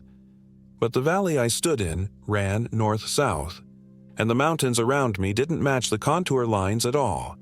My hands started shaking again. This was impossible. Valleys didn't change overnight. Mountains didn't move. But the evidence was right in front of me. I was somewhere that didn't exist on any map. I tried my GPS unit, but the screen showed only error messages. My cell phone had no signal, which was expected, but when I checked my photos from the previous day, they were gone. All of them. The device showed them being taken, but when I opened the files, they were blank. Something was very wrong with this place. Wrong with time, wrong with space, wrong with reality itself. I had to get out before I lost more than just my photos. I picked a direction that felt like it should lead to the trailhead and started hiking, but every step felt like walking through syrup. The sun, which should have been climbing toward noon, seemed frozen in the same position. My watch had stopped at 9:47, though I couldn't remember when. And then I saw him. A man was sitting on a boulder ahead, his back to me. He wore a red flannel shirt and blue jeans, normal hiking clothes. Relief flooded through me. Another person meant I wasn't completely lost, wasn't going insane. He might know the way out. "Excuse me," I called out. "Are you okay?" He didn't respond. As I got closer, I could see he was perfectly still, head tilted at an odd angle. Something was wrong with the way he sat, too rigid, like a mannequin posed in someone's idea of relaxation. "Sir," I approached cautiously, "do you need help?" When I circled around to see his face, I started screaming. It was my ex-husband, Marcus. But Marcus was in Denver, had been when I left 3 days ago. He couldn't be here, couldn't have hiked 40 miles into the wilderness without a car at the trailhead. And he definitely couldn't be sitting here with his eyes gone, empty sockets weeping black tears down his cheeks. But it was him. Same weak chin, same receding hairline, same crooked nose from when he'd broken it playing college football. Except his skin was gray-white like old meat, and his mouth hung open in a silent scream. "Marcus." My voice came out as a whisper. "What happened to you?" His head turned toward me with a wet, grinding sound, vertebrae popping like bubble wrap. The empty sockets fixed on me and his mouth moved in a horrible pantomime of speech. No sound came out, but I could read his lips. "You did this." I stumbled backward, nearly falling over my own feet. This wasn't real. Couldn't be real. Marcus was alive. Was probably sleeping late in our former bedroom with his new girlfriend. This was some kind of hallucination brought on by altitude and stress, and the thing wearing Marcus's face smiled. That's when I ran. I crashed through the underbrush, branches tearing at my clothes and face, my backpack bouncing and throwing me off balance. Behind me, I could hear movement, something large crashing through the trees, keeping pace despite my desperate speed. I risked a glance over my shoulder and wished I hadn't. The Marcus thing was following, but it wasn't running.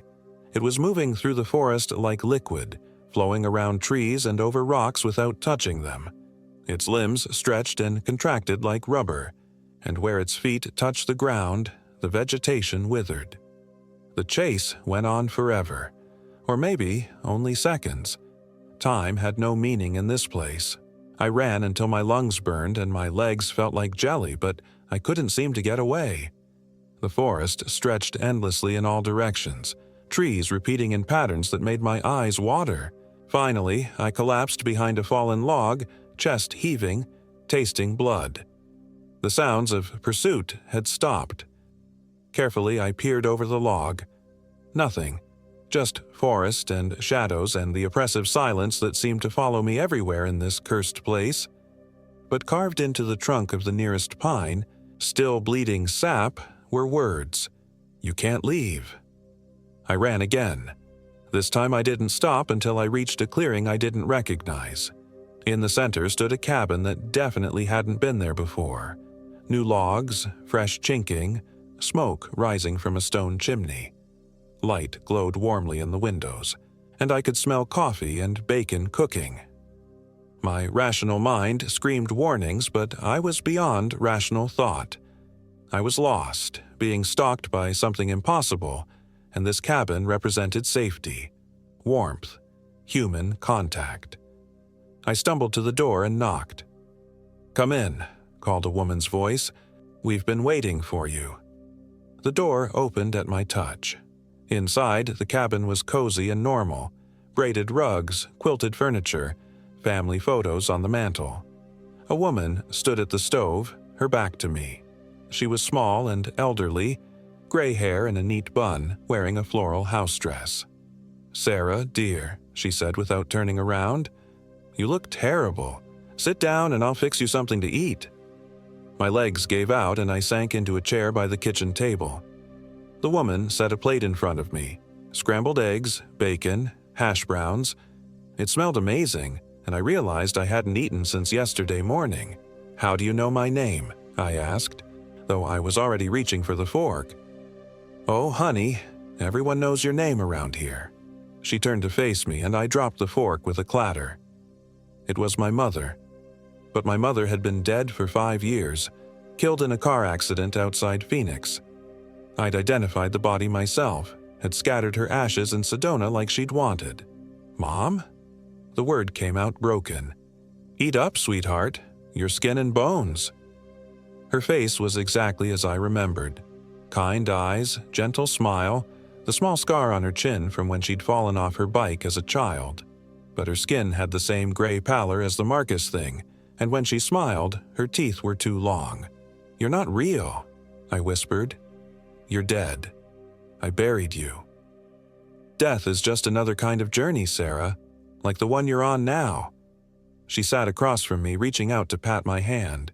Her fingers were ice cold. "You can't leave this place, you know. None of us can. But it's not so bad once you accept it." The cabin began to change around us. The walls darkened and warped, like wood rotting in fast forward. The cozy furniture crumbled to splinters. The smell of cooking food turned rancid, and when I looked down at my plate, the eggs were writhing with maggots. "We're all here, Sarah. Everyone you've ever lost. Everyone you've ever hurt. We've been waiting so long for you to join us." More figures began materializing in the rotting cabin. My father, who'd died when I was 12. My college roommate, who'd overdosed sophomore year. A homeless man I'd walked past on the street last winter, too wrapped up in my own problems to help. And Marcus, still eyeless, still smiling that horrible smile. "Welcome home," they said in unison, voices like grinding glass. I bolted from the chair and dove through the nearest window in an explosion of rotten wood and spider webs. I hit the ground, rolling, and came up running, not caring about the cuts on my arms or the blood streaming down my face. Behind me, the cabin collapsed in on itself with a sound like screaming wind. But the voices followed, calling my name, promising me peace if I'd just stop running and accept my fate. I ran until I couldn't breathe, until black spots danced at the edges of my vision, until my legs finally gave out and I collapsed face first in a stream. The shock of the icy water brought me back to some semblance of clarity. I was lying in a creek I didn't recognize, in a valley that shouldn't exist, being hunted by things that couldn't be real. But the cuts on my arms were real. The exhaustion was real. The terror clawing at my mind was real.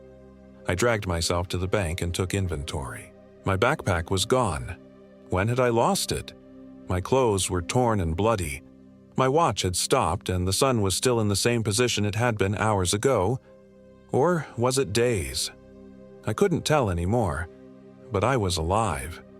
And where there's life, there's hope. My mother had always said that, back when she was actually alive. I just had to keep moving, keep looking for a way out. There had to be one. Physics and reality couldn't be completely broken, even in this nightmare place. I followed the stream, reasoning that water had to flow somewhere. Eventually it would lead to a larger stream, then a river, then civilization. It was basic wilderness survival. But the stream led uphill. I stared at the water flowing against gravity, defying every law of nature I knew. Small rocks and debris floated upstream like the world had tilted sideways. Nothing made sense anymore. That's when I heard the singing. It was a child's voice, pure and sweet, drifting through the trees ahead. A little girl singing a lullaby I remembered from childhood. "Hush, little baby." But as I got closer, the words became clearer, and they weren't the ones I remembered. "Hush, little Sarah, don't make a sound. The hunters are coming to track you down. And if those hunters should make you scream, you'll never wake up from this walking dream." Through the trees, I saw her. A little girl in a white dress, maybe 6 years old, sitting on a tree stump and swinging her legs. She had my face as a child, complete with the gap between my front teeth and the freckles across my nose. "Hello, Sarah," she said when she saw me. "I've been waiting for you to find me." "You're not real," I said, but my voice shook. "None of this is real." "Does it matter?" The little girl me tilted her head, curious. Real or not, you're still trapped here, still running from things you can't escape. What do you want? I want you to remember. Her voice changed, becoming older, sadder. Remember what you did. Remember why you're really here. And suddenly, I did. The memories came flooding back like a dam bursting. I hadn't come to Colorado to recover from my divorce. I'd come here to die. The pills were in my backpack, enough to put me to sleep forever in this beautiful place where no one would find me for weeks. But I chickened out.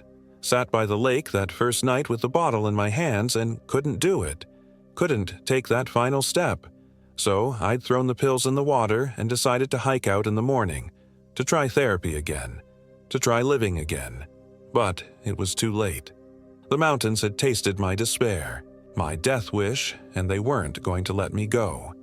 This place fed on hopelessness, on people who came here to end their stories. And once it had you, it made sure you stayed. Now you understand, the little girl me said. This is your purgatory, Sarah. Your punishment for giving up.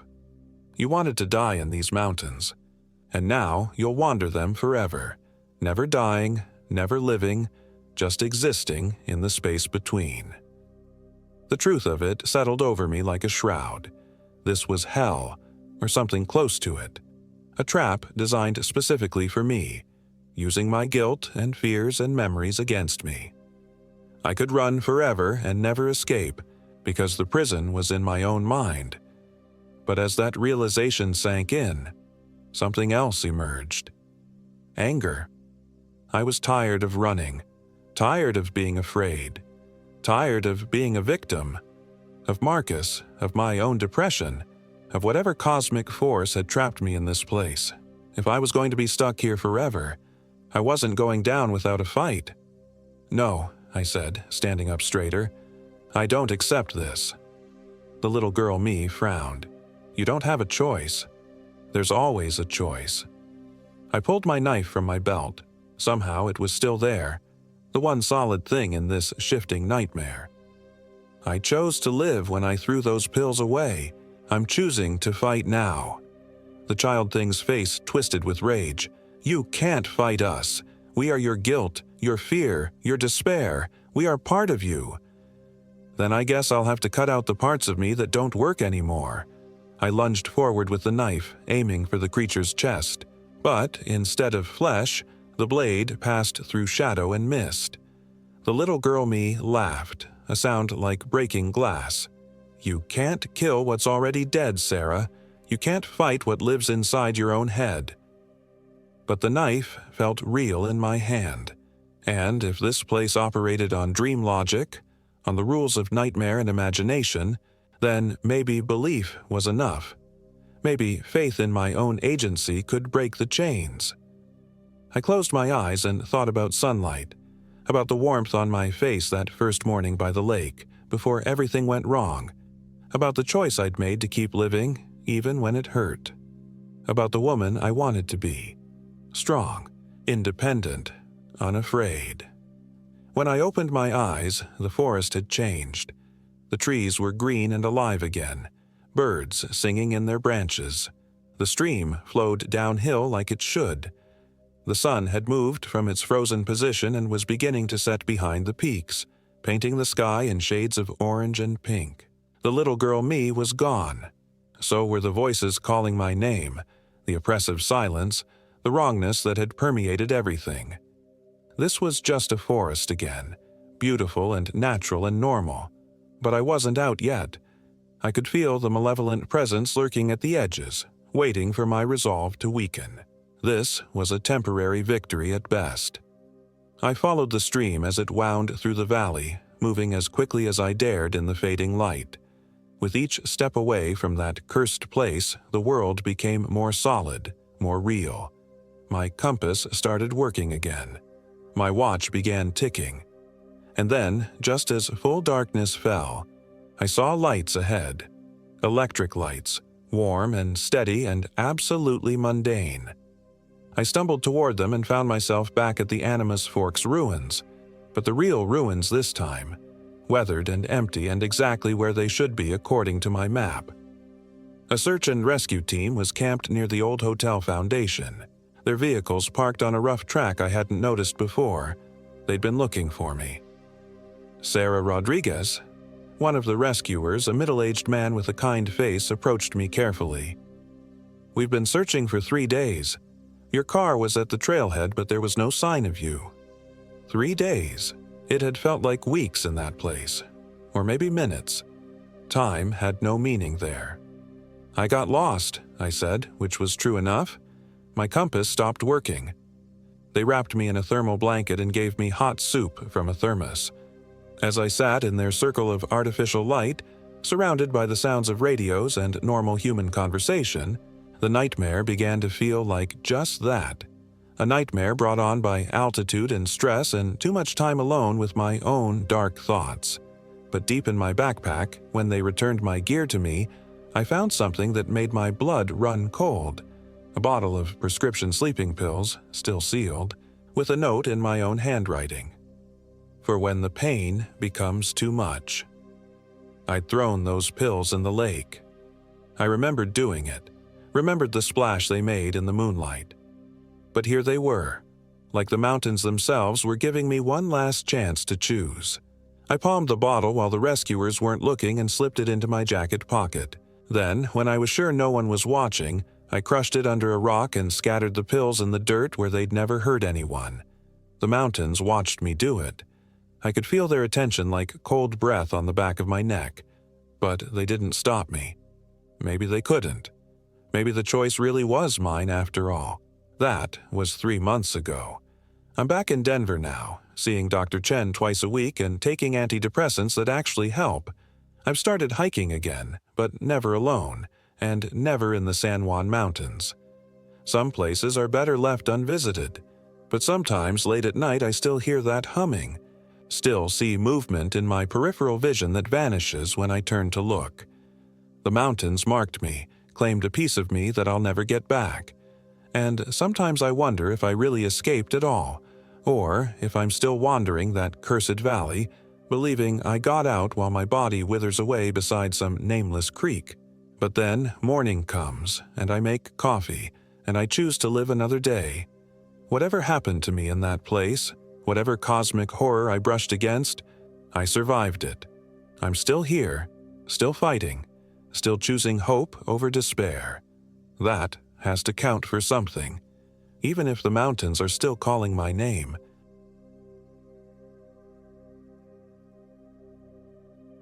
My name is Michael Williams, and I am 34 years old. This happened in the Weminuche Wilderness, deep in the San Juan National Forest of southwestern Colorado. 3 months ago. I'm writing this down because the authorities won't believe me. My therapist thinks I'm having a psychotic break and I need someone, somewhere, to know what really happened to my friends. The trip was Sarah's idea. Sarah Rodriguez, my college roommate's younger sister, had just finished her residency at Denver General and wanted to reconnect with nature before starting her new job as an emergency physician. She'd convinced Brandon Edwards, a software engineer from our old gaming group, and Jennifer Brown, a marketing executive who'd been Sarah's roommate in med school, to join us for a week-long backpacking trip. No cell service, no internet, no distractions, Sarah had said, spreading a topographical map across my kitchen table in April. Her finger traced a route that started at the Vallecito Creek trailhead and wound deep into the wilderness. Just us, the mountains, and some much-needed perspective. I should have said no. I should have suggested somewhere less remote, somewhere with established campgrounds and ranger stations. But Sarah had this infectious enthusiasm, and after my divorce 3 months earlier, I was desperate for anything that might pull me out of the depression that had been suffocating me since Linda left. We drove up from Denver on a Friday morning in late September, taking Highway 160 west through Pagosa Springs before turning north toward Vallecito Reservoir. The aspens were just beginning to turn, flashes of gold against the dark evergreens that carpeted the mountainsides.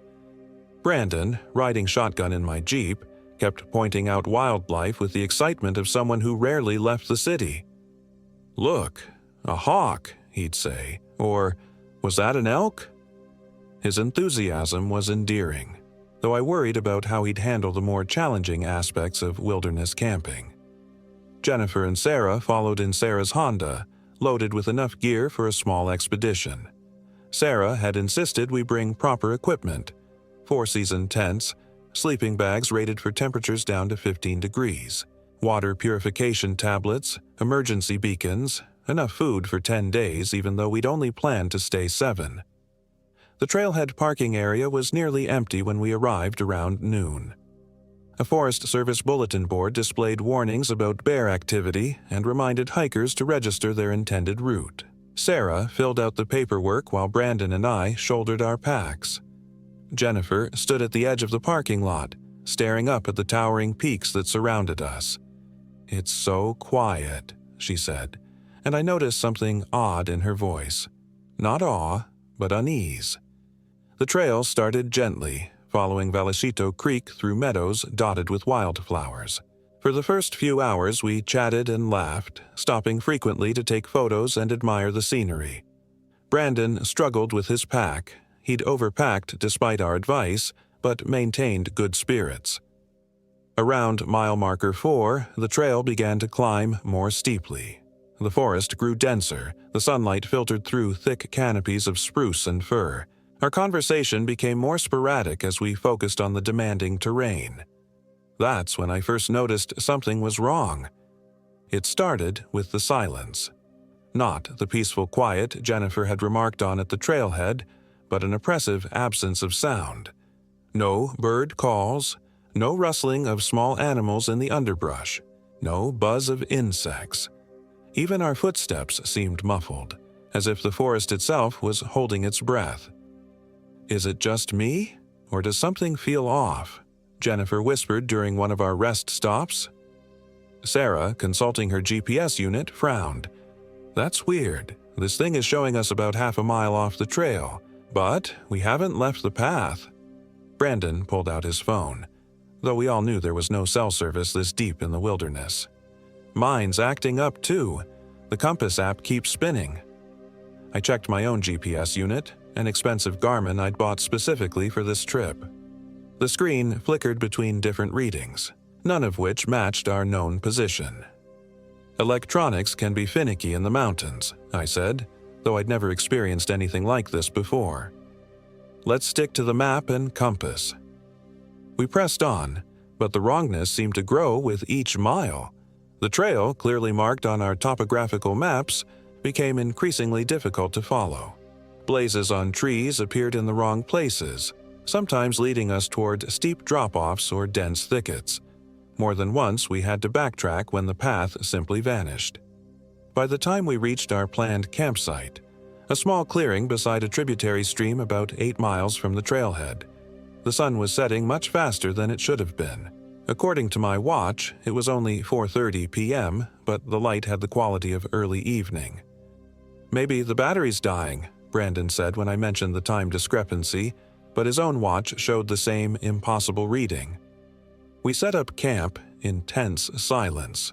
Sarah's medical training had kicked in, and she moved with efficient precision, checking and double-checking our equipment.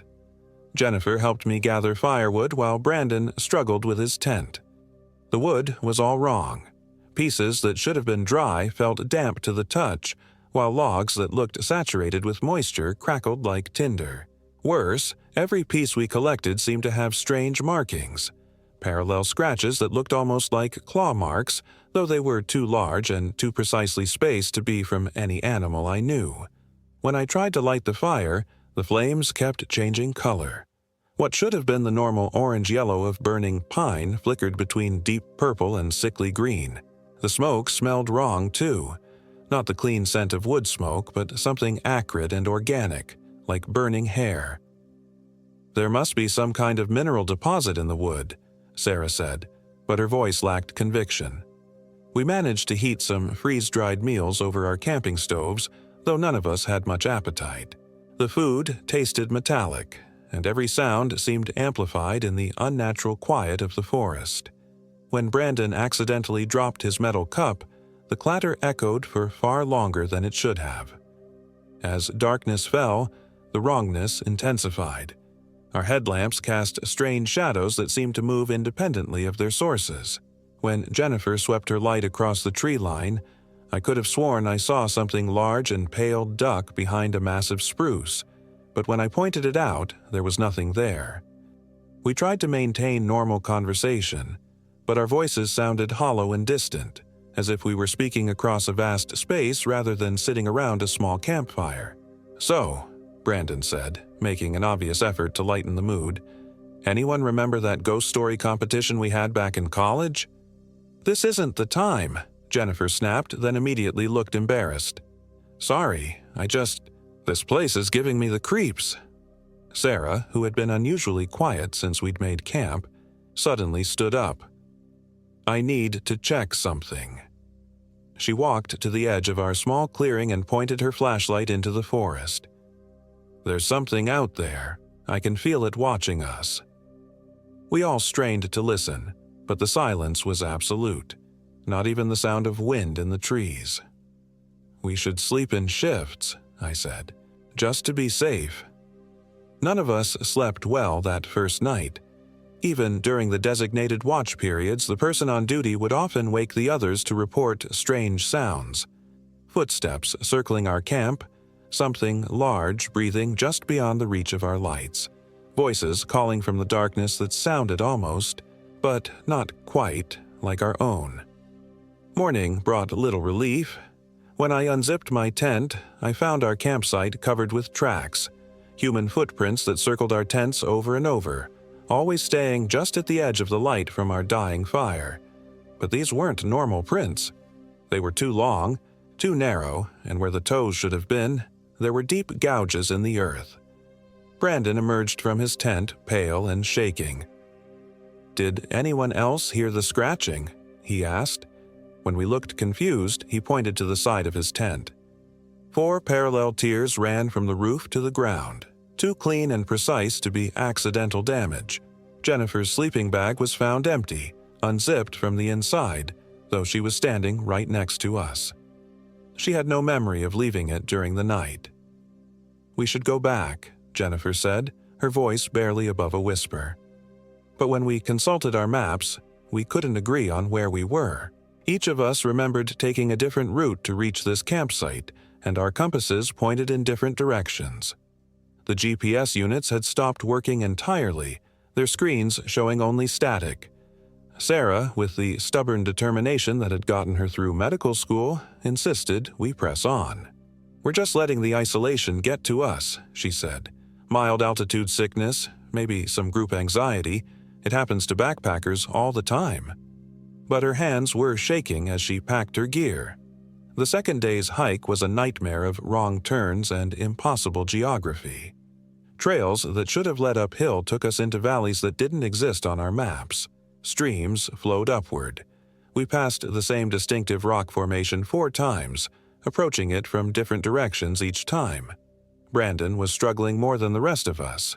His pack seemed to be getting heavier rather than lighter as we consumed our supplies, and he lagged farther behind with each mile. When we stopped for lunch beside what should have been Johnson Creek but looked nothing like the creek marked on our maps, he was nearly an hour behind us. "This is crazy," he panted when he finally caught up. "I swear, something's been following me. Every time I look back, there's something moving in the trees, just at the edge of what I can see." That afternoon, we lost the trail entirely. What had been a well-maintained path simply ended in a wall of dense forest, as if it had never existed at all. We spent 2 hours bushwhacking through underbrush before finding what might have been another trail, though none of us recognized it from the maps. Our second campsite was in a small meadow surrounded by towering peaks I didn't recognize. According to our maps, we should have been able to see the distinctive twin summits of the Needles Mountains to the east, but the skyline was all wrong. Jagged spires of black rock that seemed to absorb light rather than reflect it. The wrongness was becoming harder to dismiss. Our food had begun to spoil despite the cool mountain air. Fresh apples were soft and brown, bread had developed fuzzy patches of mold, and even our sealed packages of trail mix had taken on a rancid smell. But it was the silence that wore on us most. The complete absence of any natural sounds created a pressure in our ears, a constant sense that something terrible was about to happen. We found ourselves whispering, afraid that normal conversation might attract whatever malevolent presence we all felt watching from the surrounding forest. Brandon volunteered to gather firewood after we'd set up camp, partly to be helpful, and partly, I suspected, to get some time alone. The constant tension of the group was wearing on all of us. He'd been gone for maybe 30 minutes when we heard him scream. The sound cut through the unnatural silence like a knife, a raw cry of terror and pain that seemed to come from multiple directions at once. Sarah and I grabbed flashlights and ran toward where we thought the sound had originated, but the forest seemed to shift around us, paths opening and closing like living things. "Brandon!" Sarah called out, her medical training overriding her fear. "Brandon, where are you?" Her voice echoed strangely, as if the forest was throwing it back at us in mockery. We searched for over an hour, calling his name and sweeping our lights through the dense underbrush, but found no trace of him. Jennifer had stayed at the campsite in case he returned, and we found her huddled by the fire when we got back, her face white with terror. "Something came to the edge of the camp while you were gone," she whispered. "Something big. It was standing just outside the light, and it sounded like Brandon. It kept calling my name in his voice, asking me to come closer." We spent the night taking turns on watch, straining our ears for any sound that might indicate Brandon's return or give us a clue about what had happened to him. Around 3 a.m., Jennifer was on duty when she woke Sarah and me with urgent whispers. "He's back," she said. "Brandon's back." I looked where she was pointing and saw a figure standing at the very edge of our campfire's light. It was definitely Brandon. Same height, same build, same clothes he'd been wearing when he left to gather wood. But something was profoundly wrong. He stood perfectly still, not swaying or shifting his weight the way people naturally do. His arms hung at his sides without the slight movement that comes from breathing. And his face. His face was wrong in ways I couldn't immediately identify. "Brandon," Sarah called softly. "Are you okay? Where have you been?" The figure that looked like Brandon turned its head toward us with mechanical precision, like a puppet being manipulated by invisible strings. When the firelight caught its face, I saw what was wrong. The features were correct: Brandon's nose, his eyes, his mouth, but they were arranged just slightly off, as if someone had tried to recreate his face from memory and gotten the proportions wrong. The eyes were too wide set, the mouth sat too high, and the ears were positioned at different heights. Most disturbing of all, it was smiling. Not Brandon's usual nervous grin, but a wide, fixed expression that showed too many teeth. "I'm fine," it said in Brandon's voice, but the words came a half-second after the mouth movements like a badly dubbed movie. "I got lost for a while, but I found my way back." It stepped into the circle of firelight, and that's when I noticed that it cast no shadow. Sarah, either braver than the rest of us or too exhausted to process what she was seeing, approached the thing that claimed to be Brandon. "You're hurt," she said, reaching toward what looked like scratches on its face. The moment her fingers touched its skin, several things happened at once. Sarah screamed and jerked her hand back as if she'd touched something burning. The thing wearing Brandon's face let out a sound that was part growl, part laugh, and entirely inhuman. And the campfire suddenly flared up in a column of purple flame that illuminated the entire clearing. In that brief, bright moment, I saw the truth. The creature's skin was pale and mottled, like something that had been underwater for weeks. Its fingernails had grown into claws, and its feet were wrong, elongated and ending in what looked like hooves. But worst of all were its eyes. They were completely black, reflecting our terrified faces like dark mirrors. The thing that wasn't Brandon tilted its head at an impossible angle and spoke in a voice that cycled through different tones and accents. "Don't you want to know what happened to your friend?" Jennifer was hyperventilating, her breath coming in short, panicked gasps. Sarah had fallen backward and was scrambling away from the creature on her hands and knees. I grabbed the nearest thing I could find, a heavy camping pot, and hurled it at the thing's head. It passed right through. The creature laughed, a sound like breaking glass. "He fought so hard when I found him," it said, its voice now a perfect mimicry of Brandon's terrified screams. "But he was so easy to wear." With movement too fluid for anything human, it lunged toward Sarah. I tackled her out of the way, and we rolled together into the underbrush at the edge of the clearing. Jennifer was right behind us, crashing through the forest in blind panic. Behind us, the creature was howling. Not words anymore, but a sound like wind through a cemetery. The campfire had gone out completely, plunging the forest into absolute darkness. We ran. I don't know how long we stumbled through that nightmare forest. Without lights, we were essentially blind, guided only by the sound of each other's panicked breathing and the occasional touch of a hand to confirm we were still together. Branches whipped at our faces, rocks turned our ankles, and more than once we stumbled and fell over obstacles we couldn't see. Behind us, the howling continued, sometimes far away, sometimes close enough that I could feel the creature's presence like a cold wind on the back of my neck. Worse, it had begun to speak again, calling out in Brandon's voice, "Guys, where are you? I'm hurt. I need help." Then Jennifer's voice, "Michael, Sarah, I'm lost. Please don't leave me." Then my own voice pleading, "It's okay. You can trust me. I'm not one of them." We pressed deeper into the forest, following what might have been a game trail. Dawn was beginning to break, filtering through the canopy in pale, sickly shafts that revealed a landscape that looked nothing like the Colorado wilderness we'd entered. The trees were wrong, twisted and leafless despite the season, their branches reaching toward us like arthritic fingers. The ground was covered not with pine needles and forest debris, but with what looked like bones. Small ones at first, birds, squirrels, maybe rabbits. But as we went deeper, they got larger. Sarah, drawing on reserves of strength I didn't know she possessed, kept us moving. "We need to find high ground," she said. "Get our bearings. Figure out where we are."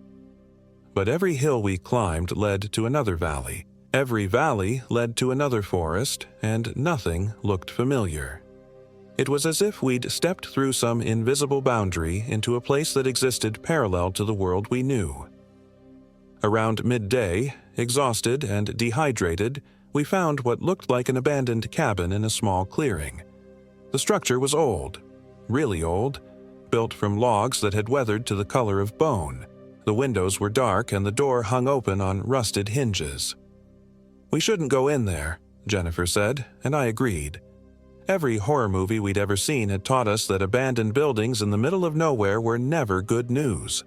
But Sarah was examining the cabin with the analytical mind that had made her a good doctor. "Look at the roof," she said. "It's intact. And there might be supplies inside, maybe even a radio." As we got closer, I could see that the cabin was even older than I'd first thought. The construction techniques looked primitive, almost medieval. Symbols had been carved into the doorframe, not letters or numbers, but strange, angular shapes that hurt to look at directly. Inside, the single room was surprisingly well preserved. A stone fireplace dominated one wall, its hearth filled with what looked like decades of old ashes. Shelves lined another wall, holding jars filled with unidentifiable substances and objects I couldn't name. But it was the photographs that made my blood run cold. Dozens of them, tacked to the walls in neat rows, all showed groups of hikers and campers, all taken in locations that looked like where we'd been. And in every single photograph, standing at the edge of the group or lurking in the background, was the same pale figure we'd encountered at our campsite. The thing that had taken Brandon's appearance. Sarah was examining the photographs with growing horror. "These go back decades," she whispered. "Look at the clothes, the camera quality. Some of these are from the 70s, maybe earlier." In the corner of the room, Jennifer had found something else, a pile of personal belongings. Wallets, watches, camping gear, all mixed together in a casual heap. She held up a driver's license with shaking hands. "This is from 1987, she said. "Robert Chen, age 23, from Boulder." We searched through more of the items. Every piece belonged to someone different, from different years, but they all had one thing in common. They were all from missing persons cases in the Colorado wilderness. That's when we heard Brandon's voice calling from outside. "Guys, I found you. Thank God, I thought I'd lost you forever." But we were looking at his wallet in the pile of belongings.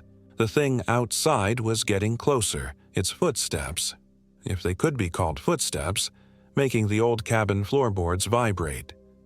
"I know you're in there," it said, and now its voice was cycling through all of our voices, sometimes mid-sentence. "Why don't you come out so we can be together again?" Sarah grabbed my arm. "There has to be another way out." We searched frantically and found a trap door hidden under a moldy rug near the fireplace. It opened onto a root cellar that extended beyond the cabin's foundation, with what looked like a tunnel leading away into darkness. The voice outside was getting more insistent, more angry. "I can smell your fear," it said. "It's delicious. Brandon was so afraid when I found him. You should have heard him scream when I started wearing his skin." We descended into the tunnel, using our dying flashlights to navigate the cramped space. The walls were carved from solid rock and lined with more of those painful symbols. The air was thick and humid, with an odor of decay that grew stronger as we went deeper. The tunnel seemed to go on forever, branching off in different directions like a warren. We tried to stick to passages that led upward, hoping to eventually find another exit, but the geography made no sense. Sometimes we'd climb for what felt like hours, only to emerge in a chamber that was clearly lower than where we'd started. In one of these chambers, we found them. Bodies. Dozens of them, in various stages of decay. Some were nothing but bones and scraps of cloth, while others looked like they'd died recently.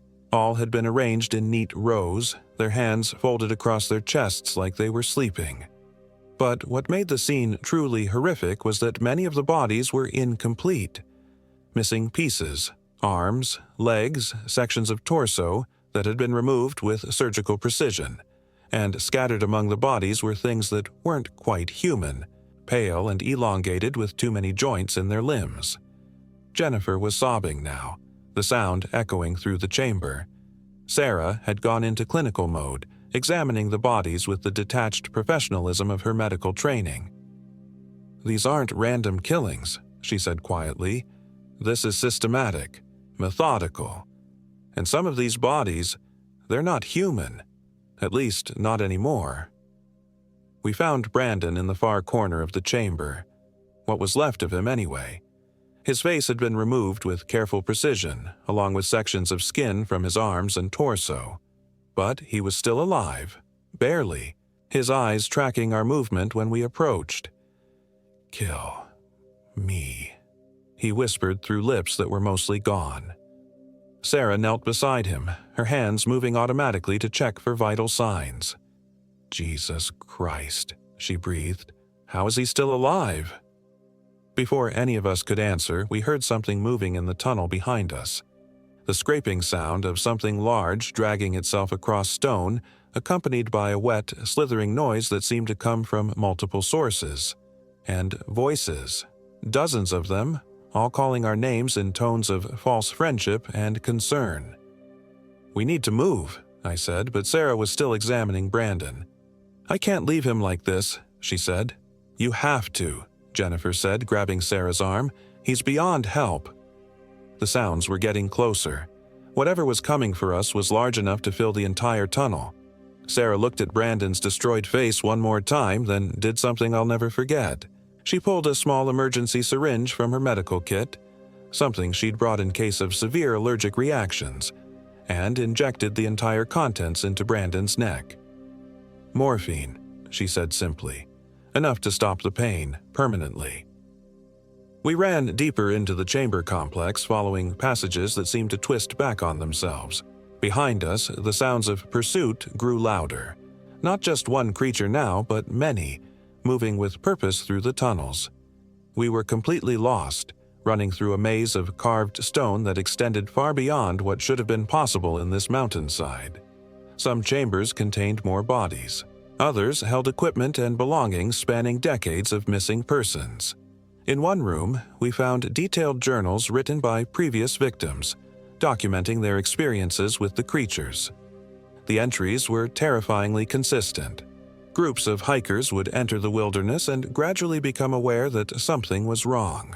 One by one, members of their parties would disappear, only to return changed, wrong, wearing familiar faces but controlled by something else entirely. The creatures called themselves skinwalkers in some entries, wendigos in others, but the name didn't matter. What mattered was what they did. They hunted humans in their own territory, a pocket dimension that existed alongside but separate from the normal world. They would lure victims deeper and deeper until escape became impossible, then methodically harvest them for both food and camouflage. We'd stumbled into a hunting preserve that had been operating for decades, maybe centuries. One journal entry, written by someone named Catherine Webb in 1994, included a crude map of the tunnel system. According to her notes, there was an exit that led back to the normal world, but it required passing through what she called the nursery.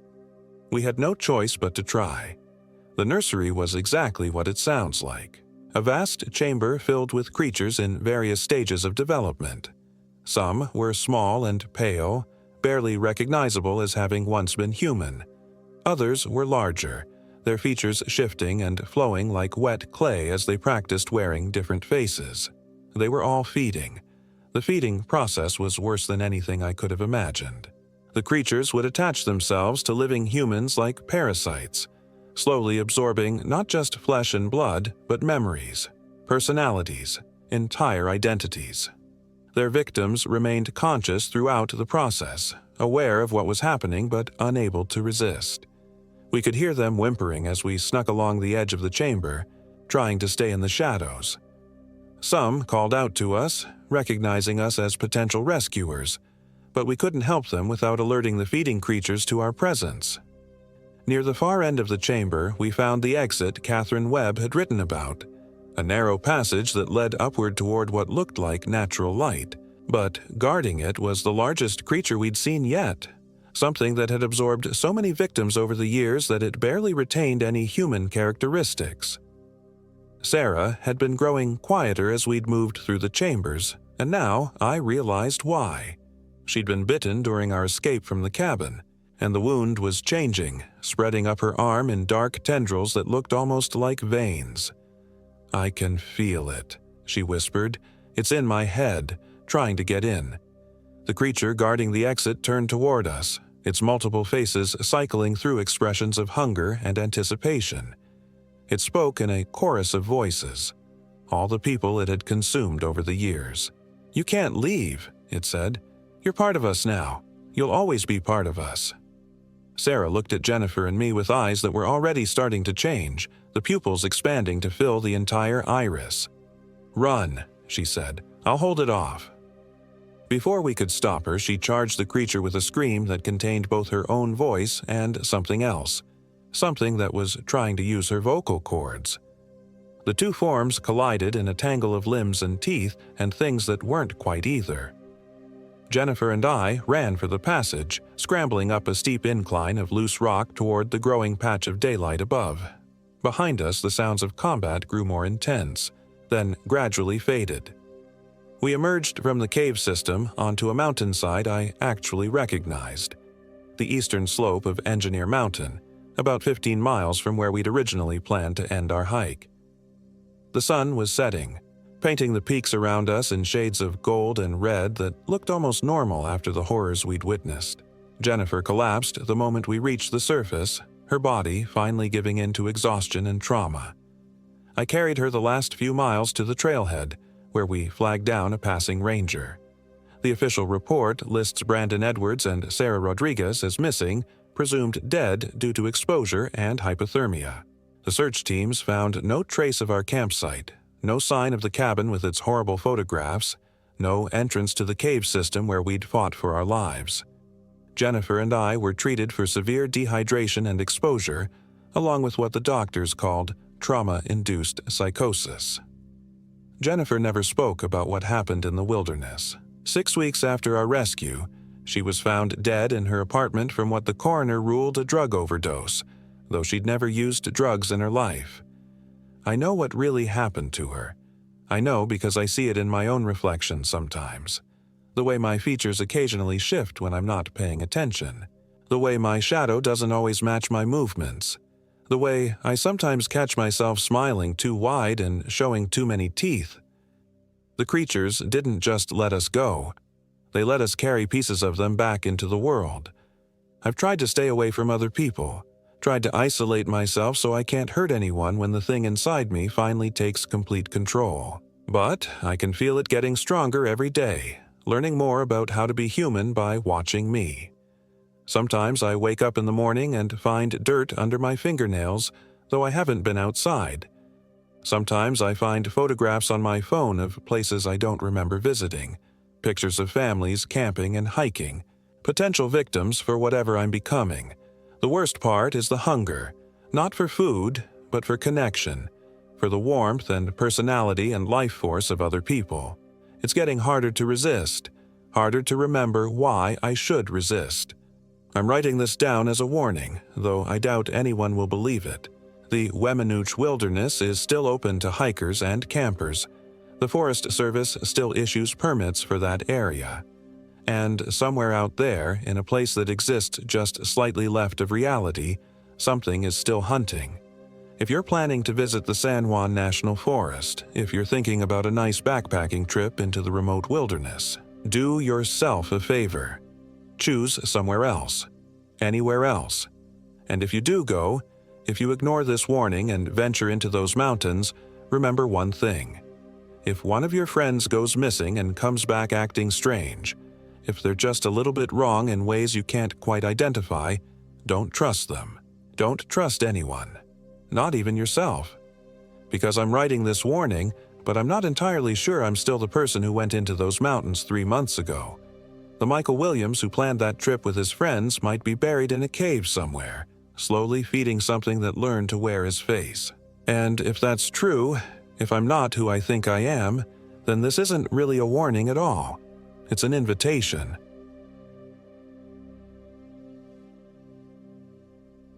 My name is Kevin King, and I am 28 years old. This happened in the San Juan Mountains near Silverton, Colorado, in the dead of winter 3 years ago. I still wake up screaming some nights, my sheets soaked in sweat, the taste of copper and fear thick in my mouth. Brandon Edwards and I had been best friends since college, bonded by our shared love of the outdoors and our mutual need to escape the suffocating corporate world that had swallowed us whole after graduation. When Brandon suggested we take a week-long backpacking trip into the remote wilderness of the San Juan Mountains, I jumped at the chance. We'd been planning it for months, a chance to disconnect from our phones, our jobs, our responsibilities, and reconnect with something primal and real. Brandon was the more experienced outdoorsman between us. At 30, he was 2 years older and had spent his childhood camping with his grandfather in these very mountains. He knew the terrain, the weather patterns, the hidden dangers that lurked in the high alpine wilderness. I trusted him completely, which makes what happened next all the more horrifying. We drove up from Denver on a Friday afternoon in early February, the Jeep packed with enough supplies for a week in the backcountry.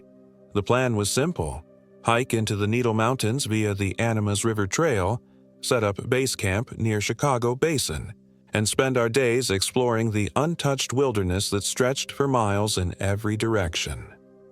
The drive to Silverton took us through some of the most beautiful country in Colorado, but as we climbed higher into the mountains, the landscape grew increasingly desolate. Snow-covered peaks rose like ancient sentinels against a gray winter sky, and the few buildings we passed looked abandoned, their windows dark and empty. "You sure about this weather?" I asked as we pulled into the nearly empty parking area at the trailhead. The temperature gauge on the dashboard read -12 degrees, and the wind was already picking up. Brandon grinned, his breath misting in the frigid air as we stepped out of the Jeep. "Come on, Kevin. Where's your sense of adventure? This is when the mountains show their true face, raw, Unforgiving, honest. No crowds, no rescue helicopters flying overhead every 5 minutes. Just us in the wilderness. He was right. Of course. The silence was absolute, broken only by the whisper of wind through the pine trees and the distant sound of the Animas River flowing somewhere below us. It was beautiful in a stark, intimidating way that made me feel both insignificant and intensely alive. We shouldered our packs, mine weighing a brutal 60 pounds, Brandon's easily 70, and set off into the forest. The trail was barely visible under several feet of fresh snow, but Brandon seemed to know exactly where he was going, following old blazes on trees and reading the landscape like a book written in a language I'd never learned. For the first few hours, everything went according to plan. We made good time despite the deep snow, stopping every hour to rest and hydrate.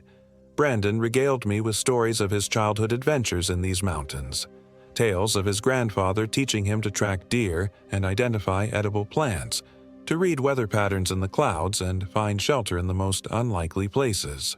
Grandpa used to say these mountains had their own personality, Brandon said as we paused for lunch near a frozen stream. Said they could be generous or cruel, depending on how you approach them. Show respect, and they'll protect you. Take them for granted. He shrugged, letting the implication hang in the air. As afternoon faded into evening, we began looking for a suitable campsite. Brandon had planned for us to reach a sheltered meadow he remembered from previous trips, but as the light grew dim, it became clear we weren't going to make it before dark. "That's weird," Brandon muttered, consulting his GPS for the third time in 10 minutes. According to this, we should have hit the meadow an hour ago. I looked over his shoulder at the small screen. The device showed our location as a blue dot surrounded by nothing. No topographical features, no trail markers, just blank space where the map should have been. "When did you last update these maps?" I asked. "Last month, and I've used this same GPS unit dozens of times up here." Brandon's voice carried a note of concern I'd never heard before. "Maybe it's the cold. Electronics can get wonky in extreme temperatures." We decided to make camp where we were, in a small clearing protected by a circle of massive pine trees. The spot felt wrong somehow. Too quiet, too isolated, but with darkness falling fast and the temperature dropping by the minute, we didn't have much choice. Setting up the tent in the deep snow was exhausting work. My fingers went numb despite my expensive winter gloves, and more than once I found myself fumbling with basic tasks that should have been automatic. Brandon seemed unaffected by the cold, moving with practiced efficiency as he assembled our shelter and got our camp stove running. "Fire's not catching," I called out, frustrated after my third failed attempt to light the pile of kindling we'd gathered. The matches kept going out the moment I struck them, as if something was actively working against the flame. Brandon came over to help, and together we managed to coax a small fire to life. But it burned strangely, the flames dancing blue and green instead of the warm orange I expected, casting eerie shadows that seemed to move independently of the flickering light. "Probably minerals in the wood," Brandon said, though he sounded unconvinced. "Copper deposits can make fires burn green." We ate our dinner in relative silence, both of us exhausted from the day's hike and unsettled by the strange behavior of our equipment. The GPS continued to malfunction, showing our location as somewhere impossible. According to the device, we were either suspended in midair or had somehow descended below sea level despite being at an elevation of nearly 10,000 feet. As full darkness settled over our campsite, the silence became oppressive. In all my years of camping, I'd never experienced quiet so complete. No owl calls, no rustling of small animals in the underbrush, no wind through the trees. It was as if the entire forest was holding its breath. "You hear that?" Brandon whispered suddenly. I strained my ears, listening for whatever had caught his attention. At first, there was nothing. Then, just at the edge of hearing, I caught it, a sound like breathing, slow and deliberate, coming from somewhere beyond the circle of firelight. "Probably just the wind," I said, but my voice cracked as I spoke. The breathing continued, rhythmic and patient, never getting closer but never fading away. We sat by the fire for another hour, neither of us willing to acknowledge what we were both thinking, that something was out there in the darkness, watching us.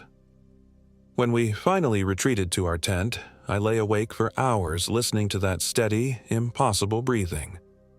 Sometime near midnight, it stopped as abruptly as it had begun, leaving behind a silence so profound it felt like a physical weight pressing down on my chest. I must have finally dozed off, because I was awakened by Brandon shaking my shoulder. Pale morning light was filtering through the tent fabric, and I could hear him moving around outside, breaking camp. "Come on, sleepyhead," he called. "We need to get moving if we want to make Chicago Basin by tonight." I crawled out of my sleeping bag, surprised to find that I felt rested despite the disturbing night. The morning air was crisp and clean, and the strange events of the previous evening seemed like remnants of a bad dream. But as I emerged from the tent, I noticed something that made my blood run cold. Our fire had burned out completely during the night, not unusual in itself, but the ashes weren't where we'd left them. The fire ring we'd carefully constructed was now a perfect circle 20 feet from our tent, the stones arranged with mathematical precision that neither Brandon nor I had created. "Did you move the fire ring?" I asked. Brandon looked up from stuffing his sleeping bag into his pack. "What are you talking about?" I pointed to the circle of stones. Brandon stared at it for a long moment, his face growing pale. "That's not possible," he said finally. "We built the fire right there."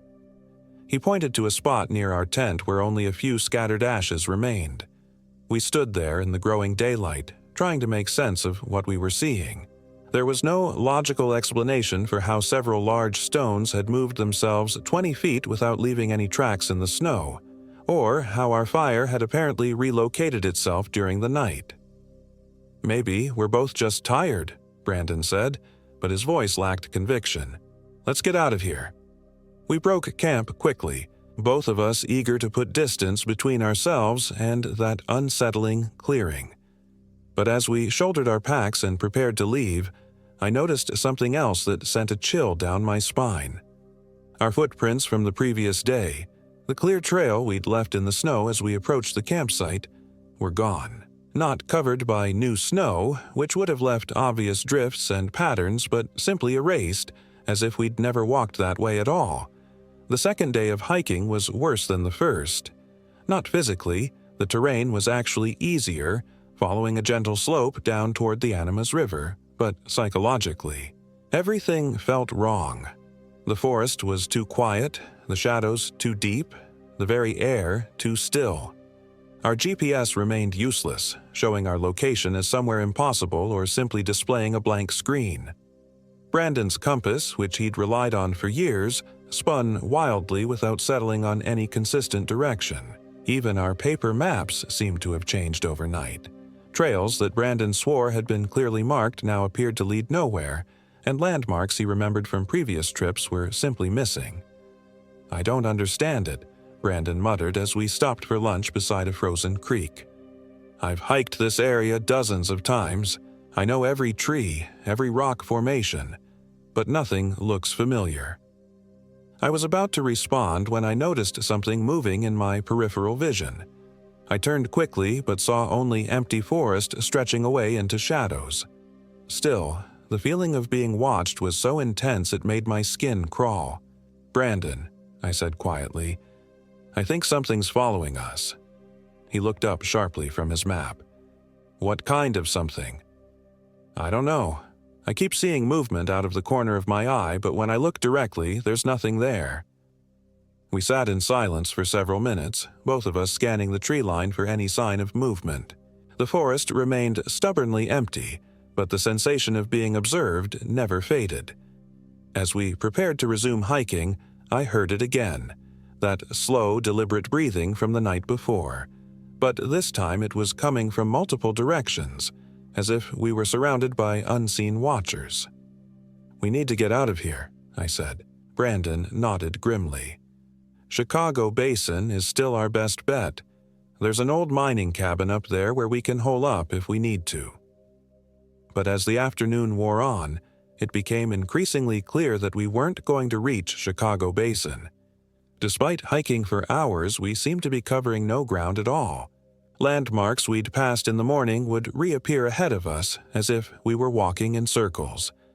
The sun, when we could see it through the thick canopy, seemed to be moving in the wrong direction across the sky. By late afternoon, we were both exhausted and thoroughly spooked. When we came across a small cave tucked into a rocky outcropping, Brandon suggested we take shelter for the night. "This isn't right," I said as we explored the cave with our flashlights. The space was larger than it had appeared from outside, tunneling back into the rock much farther than should have been possible. "None of this is right." "I know," Brandon replied, but his voice sounded strange, distant and hollow. "But we don't have much choice.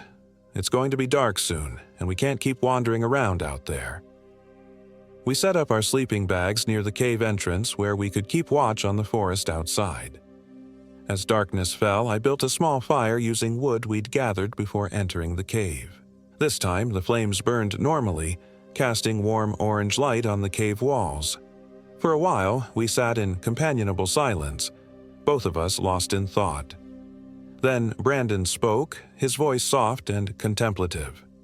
"You know what my grandfather used to tell me about these mountains?" I shook my head.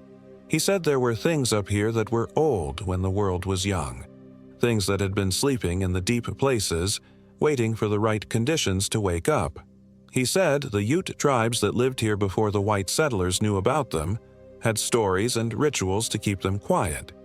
A chill ran down my spine that had nothing to do with the temperature. "What kind of things?" Brandon stared into the fire, his eyes reflecting the flames in a way that made him look almost feral.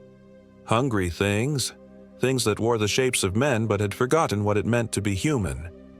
I was about to ask him to elaborate when I heard something that made my blood freeze, my own voice, calling from somewhere deep in the cave behind us. "Brandon, Kevin, where are you guys?" We both spun around, flashlights cutting through the darkness of the cave's interior. There was nothing there, just empty stone tunnels disappearing into blackness. "Kevin," my voice called again, closer this time. "I'm lost. Can you help me?" Brandon grabbed my arm, his fingers digging into my flesh with painful intensity. "That's not you," he whispered. I knew he was right, but hearing my own voice calling for help from the darkness was deeply unsettling. The sound was perfect. Exactly my tone, my inflection, even the slight rasp I got when I was tired or stressed. "We need to get out of here," I said. But as we turned toward the cave entrance, we found our way blocked. Not by a physical barrier, but by something much worse. Another version of myself stood silhouetted against the starlight outside, perfect in every detail except for the eyes. Where my eyes should have been were two black holes that seemed to swallow light. "Why are you running from me?" the thing wearing my face asked, tilting its head at an unnatural angle. "I just want to help." Brandon shoved me behind him, grabbing a burning branch from our fire. "Get back!" he shouted at the creature. "Whatever you are, stay away from us." The thing that looked like me laughed, a sound like wind through dead leaves. "You can't run from what's already inside you," it said, and then it was gone, vanishing between one heartbeat and the next. We spent the rest of the night huddled by the fire, taking turns keeping watch. Neither of us slept, and every shadow seemed to hide something terrible. Just before dawn, I heard footsteps approaching the cave entrance. Slow, deliberate steps crunching through snow. "Brandon," I whispered, shaking my friend's shoulder. "Someone's coming." He jerked awake, immediately alert. We both listened as the footsteps circled the cave entrance, never coming close enough for us to see who or what was making them. Then, from right outside the cave, we heard Brandon's voice calling my name. "Kevin, are you in there? I've been looking everywhere for you." I looked at the real Brandon sitting beside me, his face pale with terror. The voice outside continued calling, pleading for me to come out, explaining that he'd gotten separated during the night and had been wandering lost in the forest. "Don't listen to it," Brandon whispered. "Whatever that thing is, it's not me." The false Brandon kept calling until sunrise, its voice growing increasingly desperate and angry. When the first rays of morning light penetrated the cave entrance, the calling stopped abruptly, leaving behind an oppressive silence. We waited another hour before venturing outside. The area around the cave showed no sign of footprints in the snow, no evidence that anything had been there at all, but both of us had heard it clearly, something wearing Brandon's voice, trying to lure me out of the safety of the cave. "We're leaving," Brandon said, his voice grim with determination. "Right now. We hike straight back to the trailhead, no stops, no deviations." I agreed completely. Whatever was happening in these mountains, I wanted no part of it. We packed our gear quickly and set off through the forest, following what we hoped was the route back to our car. But the mountains had other plans for us. No matter which direction we hiked, we kept ending up in the same places: the clearing where we'd spent our first night, the frozen stream where we'd eaten lunch, the cave where we'd sheltered from the things that wore our faces. It was as if the landscape itself was shifting around us, rearranging itself to keep us trapped. By afternoon, we were both exhausted and close to panic. Our water was running low, our food supplies dwindling, and the strange phenomena were becoming more frequent and more aggressive. Shadows moved independently of their sources, our equipment continued to malfunction, and we both heard voices calling to us from the forest. Sometimes our own voices, sometimes the voices of people we knew from our lives back in Denver.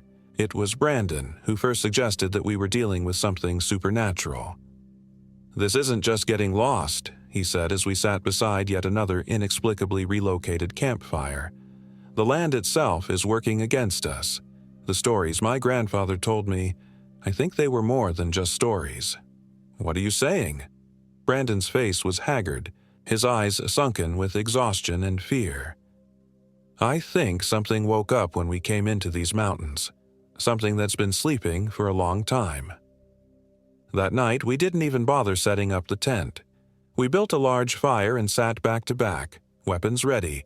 Brandon had his hunting knife. I had a heavy flashlight and a hiking pole, watching the darkness for any sign of movement. The attack came just after midnight.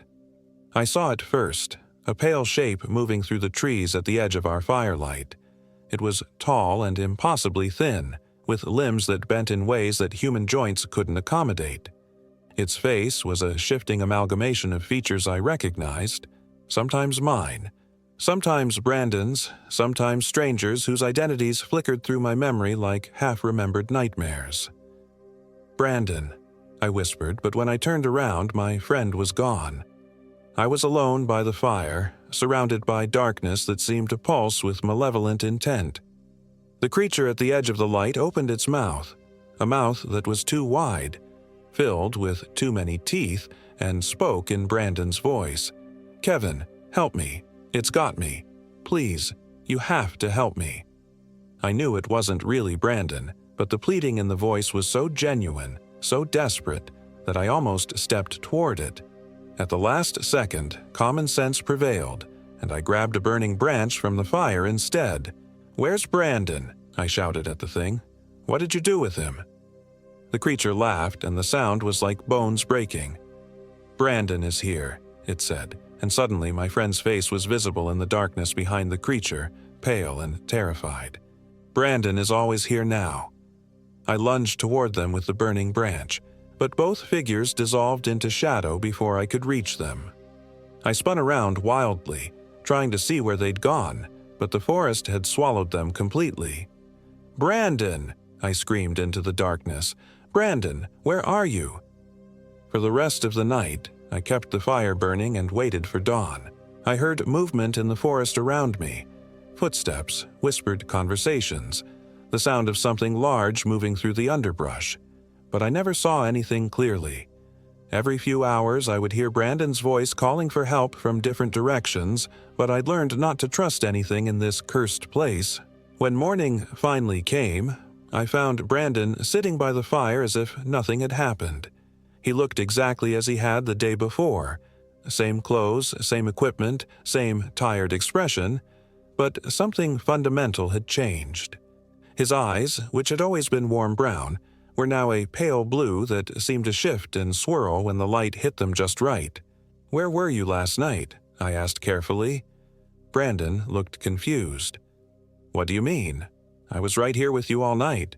You were talking in your sleep, having nightmares about something chasing us." I stared at him, trying to reconcile what I remembered with what he was telling me. Had I imagined the entire encounter? Was the stress and isolation finally getting to me? "We need to get out of here," I said. Brandon nodded, but there was something wrong with his smile. It was too wide, held too long, like someone who had learned the expression from watching others but didn't quite understand when to use it. We packed up camp and set off once again, but our situation had become even more surreal. Brandon seemed to know exactly where he was going now, leading us through the forest with confidence he hadn't shown since our first day. When I asked him about it, he just said his memory had cleared up and that he could smell the way home. That phrase, "smell the way home," sent chills down my spine. In all the years I'd known Brandon, I'd never heard him use such an expression. As we hiked, I began to notice other changes in my friend. He moved differently now, with a fluid grace that reminded me of a predator stalking prey. He didn't seem to feel the cold anymore, despite the sub-zero temperatures, and he kept looking at me in a way that made my skin crawl, studying me with the intensity of someone examining a particularly interesting insect. We stopped for lunch beside a stream that I was certain we'd never seen before, despite Brandon's insistence that it was a familiar landmark. As I ate my energy bar, I watched Brandon crouch by the water's edge, cupping the freezing liquid in his hands and drinking deeply. "Aren't you worried about parasites?" I asked. Brandon looked up at me, water dripping from his chin. "Parasites?" "You know, Giardia, Cryptosporidium, all that stuff you're always warning people about when we go camping." He stared at me blankly for a moment, then broke into that too wide smile again. "Oh, right, parasites. I forgot." My blood turned to ice. Brandon had been obsessive about water purification for as long as I'd known him. He'd never, ever drink untreated water from a natural source. The fact that he'd not only done so but had to be reminded why it was dangerous confirmed my worst fears. This wasn't Brandon anymore. I finished my lunch in silence, trying to figure out what to do. The thing wearing my friend's face sat beside the stream, occasionally glancing at me with those strange pale eyes. When it thought I wasn't looking, its expression would shift into something predatory and hungry, and look no human face should ever wear. As afternoon shadows began to lengthen, fake Brandon announced that we were close to the trailhead. "Just over that ridge," he said, pointing toward a snow-covered slope that looked familiar. "We'll be back to the car before dark." I wanted to believe him, but every instinct I had was screaming that something was wrong. The thing that looked like Brandon was leading me somewhere, but I was increasingly certain it wasn't toward safety. As we climbed the ridge, I hung back slightly, keeping the imposter in sight while maintaining some distance. At the crest, fake Brandon stopped and turned back to me with that horrible smile. "Look, Kevin," he said, gesturing toward the valley below. "We made it." I looked where he was pointing and felt my heart stop. The valley below wasn't the parking area where we'd left our Jeep.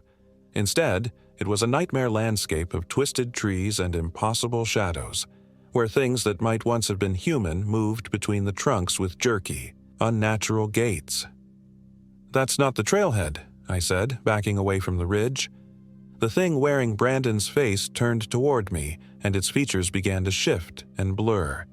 The pale eyes grew larger, the mouth stretched wider, and something that was definitely not human intelligence looked out at me from behind those familiar features.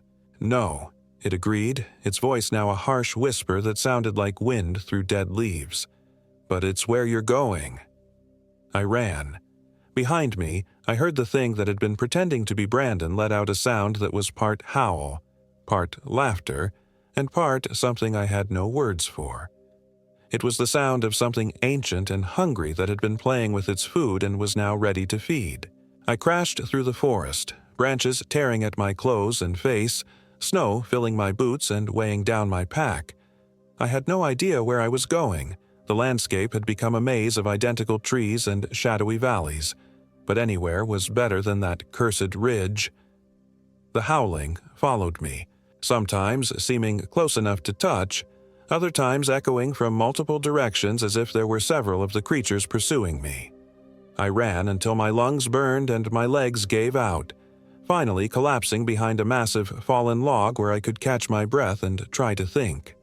In the silence that followed, I heard something that made me want to weep with relief, the distant sound of a car engine. Following the sound, I stumbled through the darkening forest until I saw lights ahead. Real electric lights, not the cold phosphorescence that had been leading me astray for days. I emerged from the tree line to find myself in a small parking area beside a Forest Service road. A ranger's truck was parked there, engine running, and a woman in uniform was loading equipment into the back. "Help me," I gasped, stumbling toward her. "Please, there's something in the forest. My friend, it took my friend." The ranger, her name tag read Martinez, took one look at my condition and immediately radioed for backup.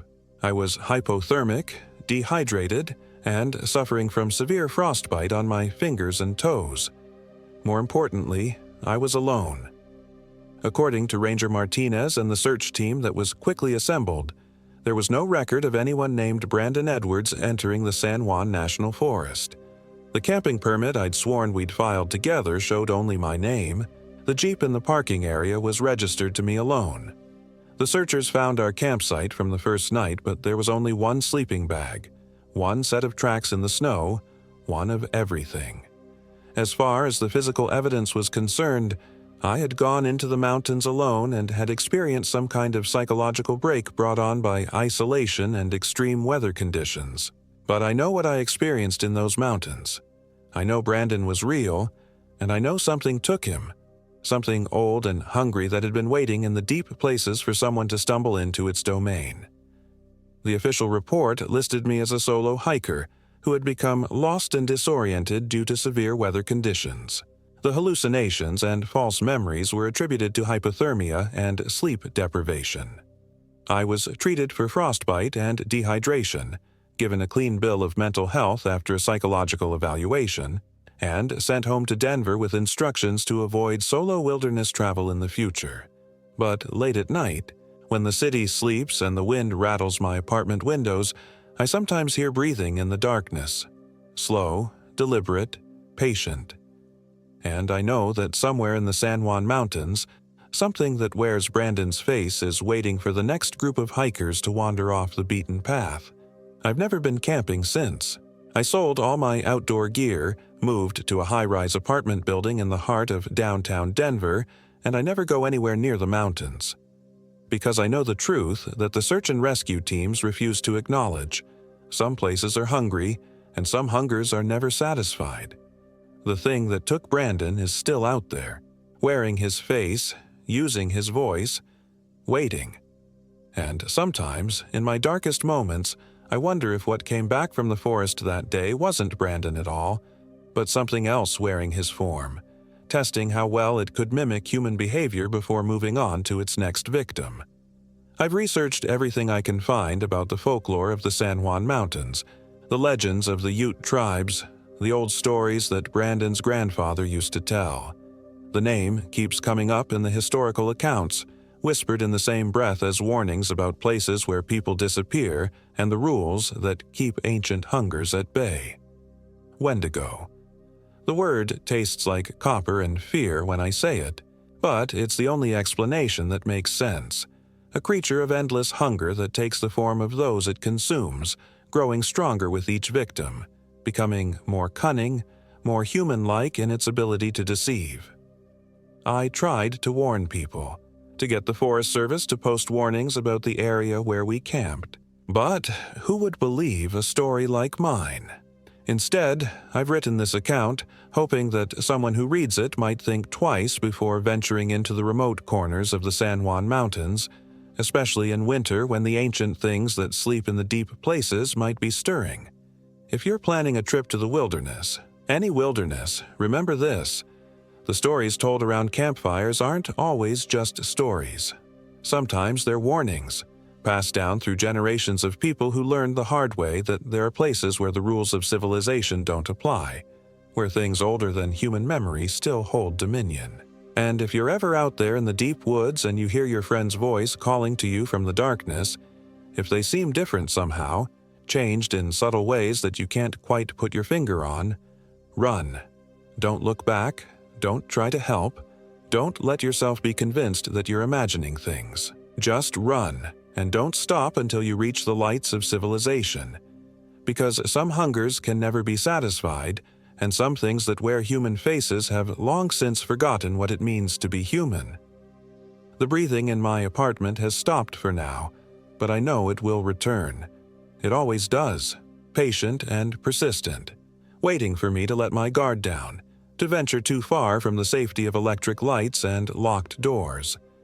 I've learned to live with the fear, to function despite the knowledge that something inhuman knows where I am, watches me, perhaps even walks among the crowds of downtown Denver wearing a face I would recognize. But I'll never go back to those mountains. I'll never give it another chance to finish what it started. Brandon Edwards, my best friend since college, died in the San Juan Mountains 3 years ago. Something else came back wearing his face, and I was the only one who lived to tell about it. I just hope I live long enough to warn others about the hunger that waits in the wilderness.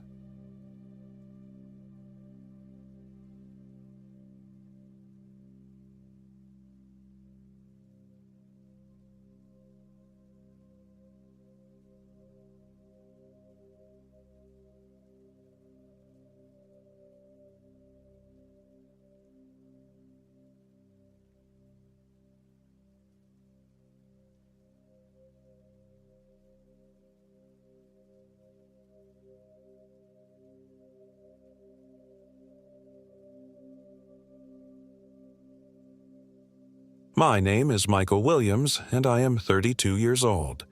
This happened in the remote wilderness near Rabbit Ears Pass, Colorado, in the Rote National Forest, during what was supposed to be a simple 3-day hiking trip with my closest friends.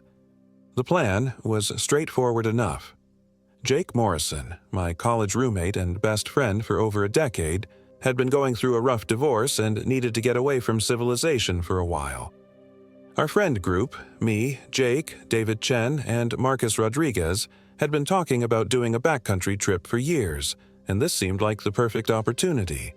We'd hike deep into the wilderness around Rabbit Ears Pass, find a secluded spot near one of the unnamed lakes, and spend a few days fishing, drinking beer, and helping Jake forget about his problems.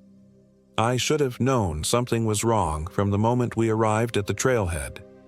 The parking area, which according to our research should have had at least a few other vehicles even in late October, was completely empty. Not just empty, abandoned feeling, like it hadn't seen visitors in weeks. Dead leaves had accumulated in the corners, and there was an odd smell in the air, something metallic and rotten that I couldn't quite place. "Must be the off-season," Jake said, shouldering his pack. He looked better than he had in months, color back in his cheeks, eager to get moving. The divorce papers had been finalized just the week before, and this trip was supposed to be his new beginning. David, ever the pragmatist, was already checking his GPS unit. "Signal's a bit weak, but we should be fine once we get to higher elevation." He was our navigator, the one who always had backup plans and emergency supplies. If David said we'd be fine, we usually were. Marcus just grinned and pulled out his phone to take a selfie. "Last photo before we go full caveman mode," he announced. Even in his early 30s, Marcus maintained the same irreverent attitude that had made him popular in college.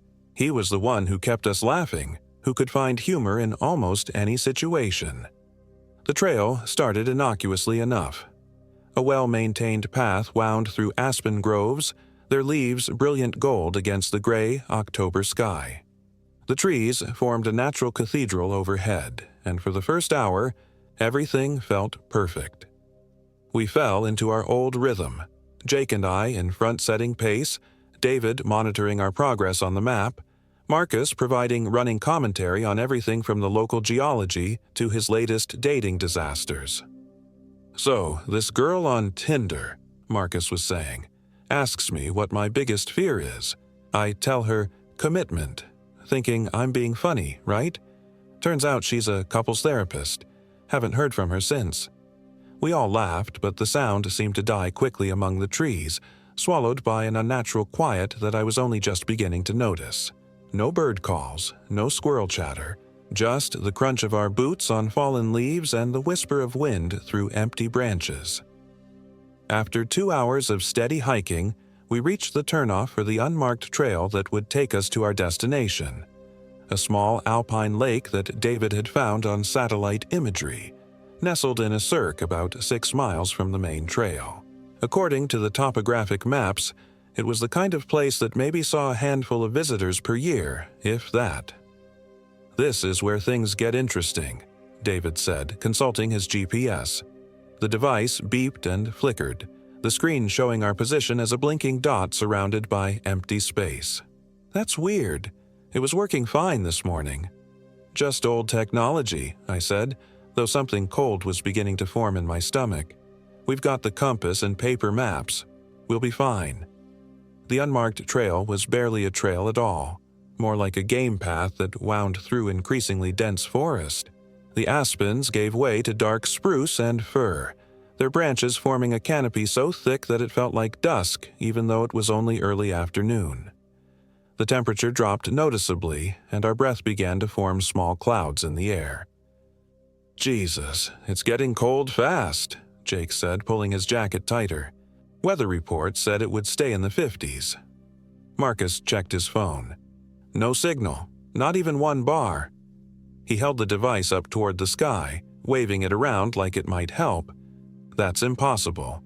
I had full signal at the trailhead." I pulled out my own phone. Dead. Not just no signal, completely dead, as if the battery had been drained instantly. The screen wouldn't even turn on. "Mine's totally dead. That can't be right. I charged it this morning." David was frantically pressing buttons on his GPS unit. "This thing is completely fried. The screen keeps showing error messages." He looked up at us, and for the first time, I saw genuine concern in his eyes. "All of our electronics are dead." "Equipment fails," I said, trying to sound more confident than I felt. "That's why we brought paper maps and a compass." But when David pulled out the compass, the needle spun wildly, unable to find magnetic north. It would point in one direction for a moment, then swing completely around, as if something was interfering with the magnetic field itself. "Okay," Marcus said, his usual joking demeanor starting to crack. "This is officially weird." We stood there in the gathering gloom of the forest, surrounded by the oppressive silence, trying to make sense of what was happening. The rational part of my mind searched for explanations: solar flare activity, nearby mineral deposits, coincidental equipment failure, but something deeper, more primitive, was sending alarm bells through my nervous system. "Look," I said finally, "we're maybe 3 miles from the main trail. We know the general direction. If we stick together and keep moving uphill, we'll hit the lake. We can make camp, figure things out in the morning." "And if we can't find our way back," David asked, "then we follow water downstream. Eventually, it'll lead us back to civilization." It seemed logical enough, and none of us wanted to admit that we were genuinely scared.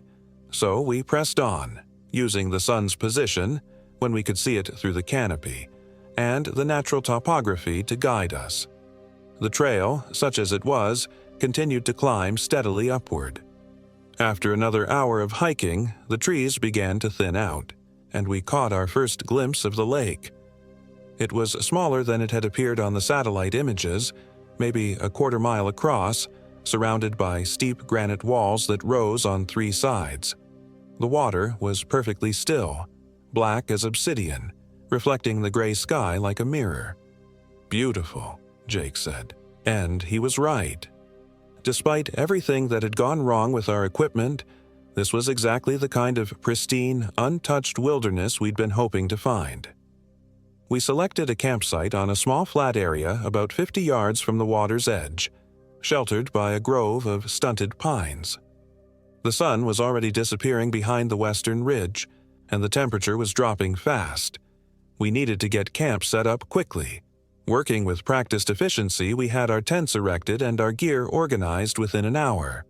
Marcus gathered firewood while David and I set up the camp kitchen. Jake, who was the most experienced outdoorsman among us, worked on getting a fire started. "Wood's pretty damp," he called out, struggling with his lighter. "This might take a while." But it took more than a while. For nearly an hour, Jake tried to get a fire going, using everything from birch bark tinder to chemical fire starter cubes.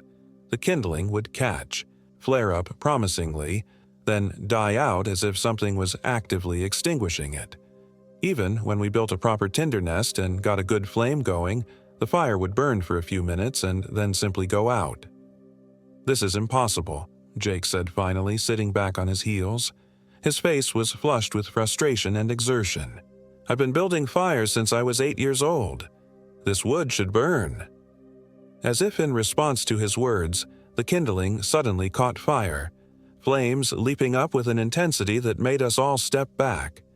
But instead of the normal orange and yellow of a wood fire, these flames burned with an eerie blue-green light that cast strange shadows across our campsite.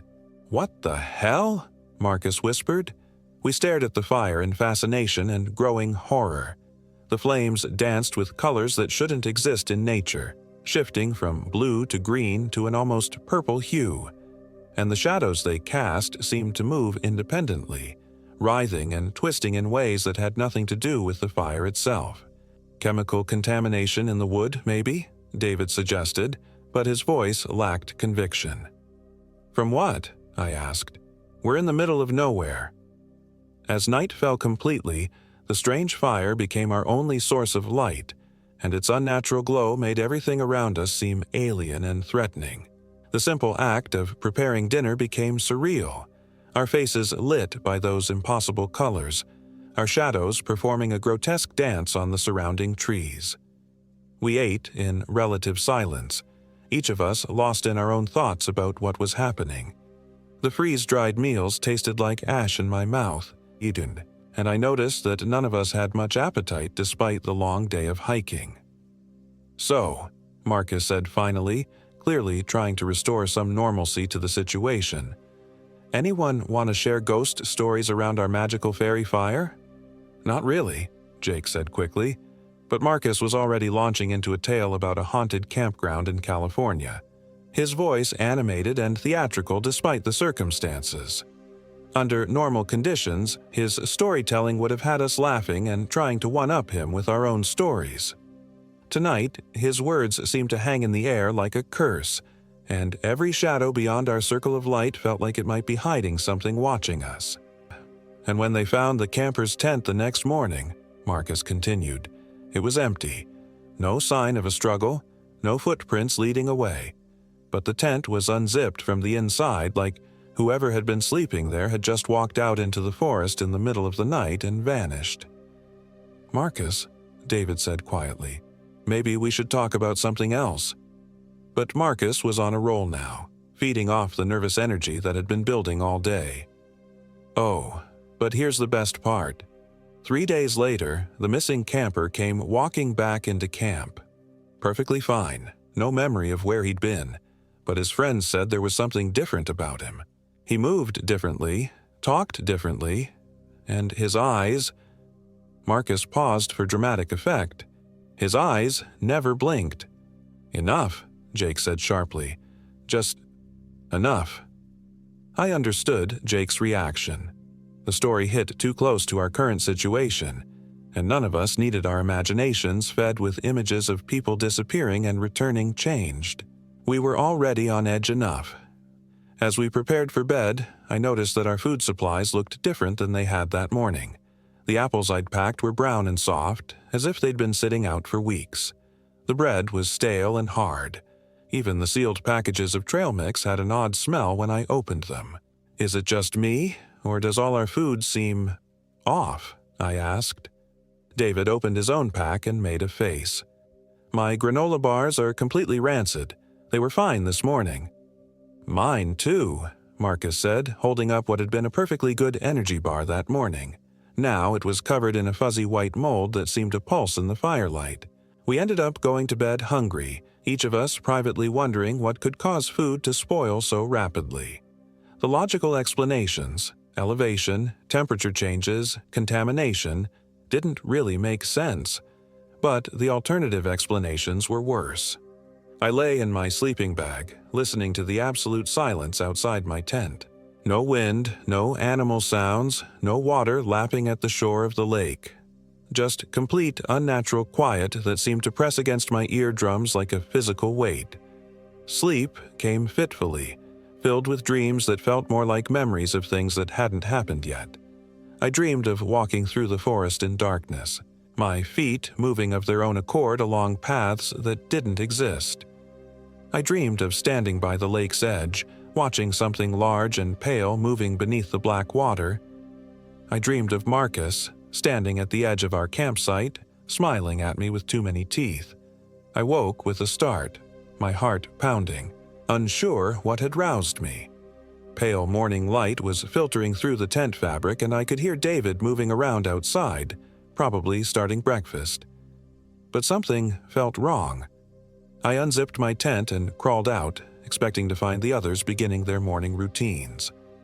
Instead, I found David standing perfectly still by the cold remains of our fire, staring out at the lake with an expression I couldn't read. "Morning," I said. David turned to look at me, and for a moment, I didn't recognize him. His face was completely blank, emotionless, like he was looking right through me. Then he blinked, a slow, deliberate movement that seemed to take too long, and his normal expression returned. "Oh, hey, Mike, sleep okay?" "Yeah, fine," I lied. "Where are Jake and Marcus?" "Marcus went to gather more firewood. Jake's down at the lake, I think." I looked toward the water and saw Jake standing knee-deep in the shallows, fully clothed, not moving. "What's he doing?" "I don't know. He's been like that for about 20 minutes. Something about the scene sent a chill down my spine. I walked toward the lake, calling Jake's name. He didn't respond, didn't even acknowledge that he'd heard me. As I got closer, I could see that he was staring down into the water with the same blank expression I'd seen on David's face. "Jake!" I called louder. This time he turned, but the movement was wrong somehow, too fluid, like his head was floating rather than connected to his neck. When he smiled at me, his lips stretched wider than they should have, revealing teeth that seemed sharper than I remembered. "Beautiful morning, isn't it, Mike?" His voice was Jake's voice, but the cadence was off, like someone doing an imperfect impression. And his eyes, Marcus's story from the night before came flooding back. His eyes weren't blinking. "Come on out of there," I said, trying to keep my voice steady. "You're going to freeze." Jake tilted his head to one side, studying me with those unblinking eyes. "The water's not cold. It's perfect. You should come in." Every instinct I had was screaming at me to run, but I forced myself to stay calm. "Maybe later. Let's get some breakfast going first." Jake stared at me for another long moment, then began walking back toward shore.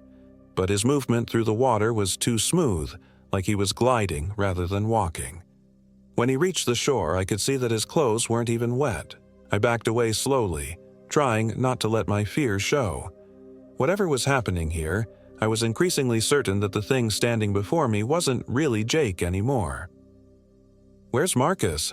I asked David when I returned to camp. "Still gathering wood, I think. He went that way about an hour ago." David pointed toward a dense section of forest on the far side of our campsite. An hour seemed like a long time to gather firewood, especially since there was plenty of deadfall right around our camp. I was starting to get seriously worried about Marcus, and the way David and Jake were acting was making my skin crawl. "I'm going to go look for him," I announced. "I'll come with you," Jake said, but something in his tone made it sound more like a threat than an offer. "No, that's okay. You two get breakfast started. I'll be right back." I grabbed my day pack and headed into the forest before either of them could argue. The moment I was out of their sight, I broke into a run, crashing through the underbrush, calling Marcus's name. I found him about a quarter mile from camp, standing motionless among a grove of dead trees. Like Jake, he didn't respond when I called his name. Like Jake, when he finally turned to look at me, his movements were wrong and his eyes didn't blink. "Marcus, are you okay?" He smiled, that same too-wide smile. "Perfect, Mike. Everything's perfect. We should head back to camp." "Of course, back to camp." But he didn't move. He just stood there smiling at me with those horrible, unblinking eyes. I realized with growing horror that I might be the only one left.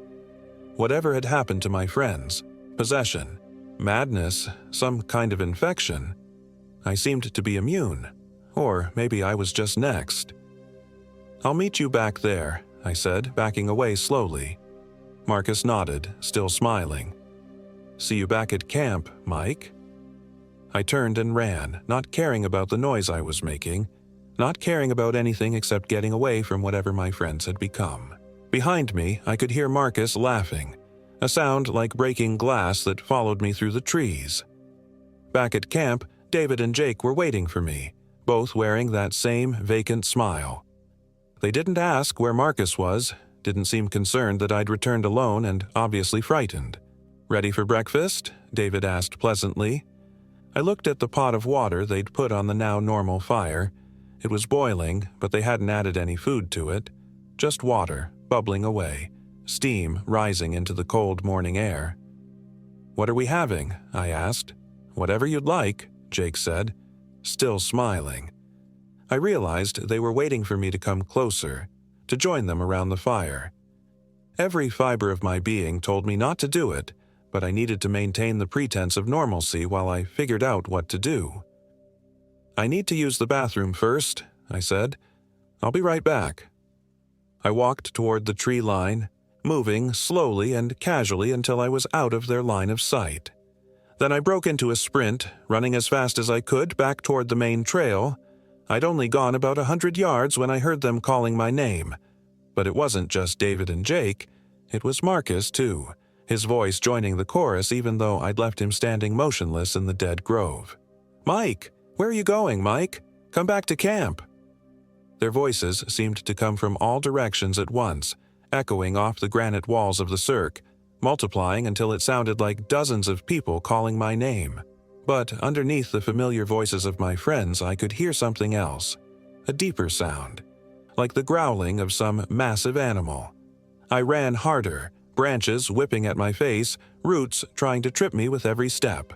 Behind me, the voices were getting closer, and I could hear something large crashing through the underbrush in pursuit. The unmarked trail that had brought us to the lake was impossible to find in my panic. All the trees looked the same, all the ridges identical. I was running blind through unfamiliar forest, guided only by my desperate need to get away from whatever my friends had become. Then I heard Marcus's voice, much closer than it should have been.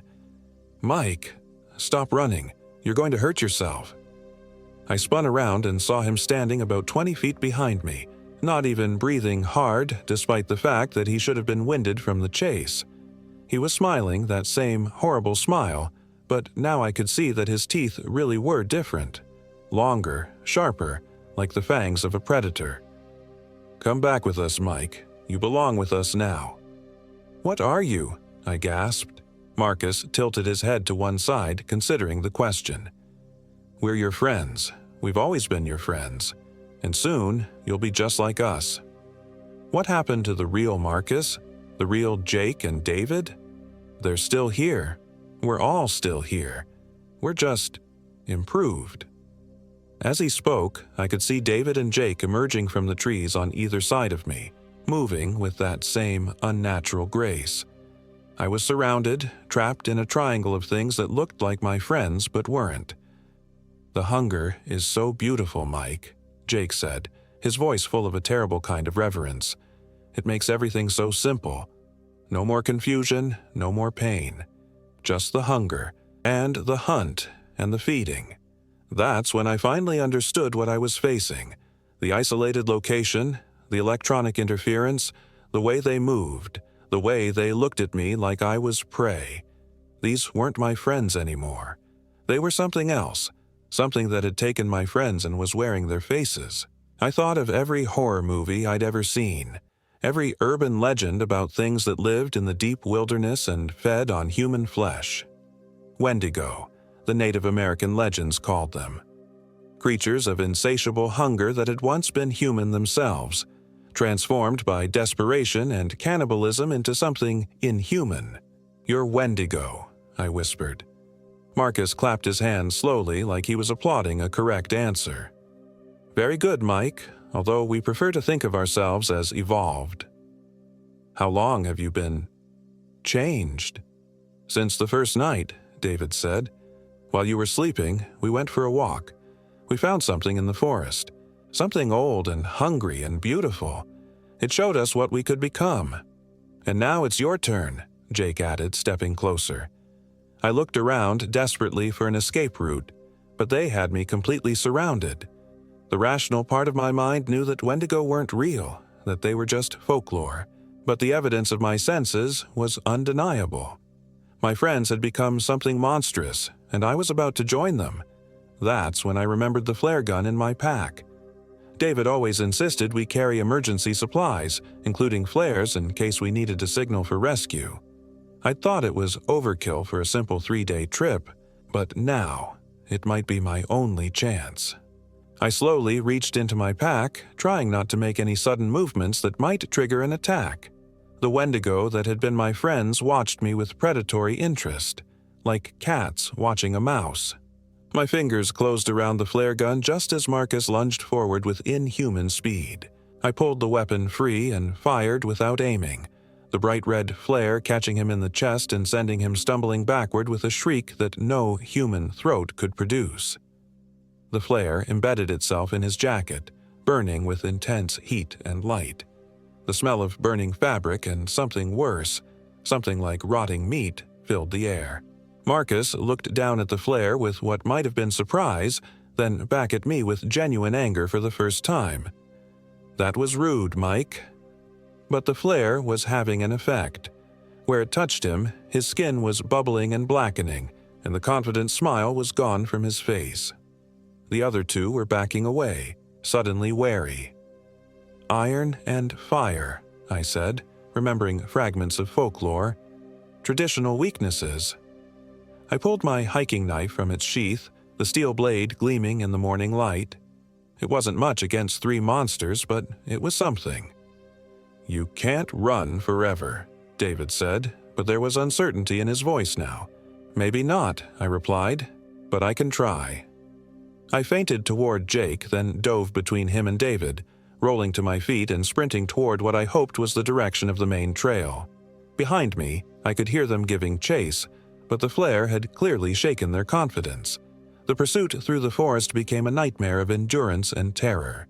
They were faster than any human had a right to be, but they seemed reluctant to get too close after seeing what the flare had done to Marcus. I could hear them moving through the trees around me, sometimes calling my name in voices that still sounded like my friends, sometimes making sounds that no human could produce. I ran for what felt like hours, my lungs burning, my legs screaming in protest. Branches tore at my clothes and skin, roots caught my feet, and more than once I nearly fell down steep ravines hidden by the undergrowth. But somehow I kept moving, driven by pure terror and the will to survive. Eventually, I began to recognize landmarks from our hike in. A distinctive boulder, a fallen tree that we'd climbed over, a clearing where we'd stopped to rest. I was getting close to the main trail, close to the possibility of escape. But as I stumbled into the clearing where we'd first left the marked trail, I found all 3 of them waiting for me.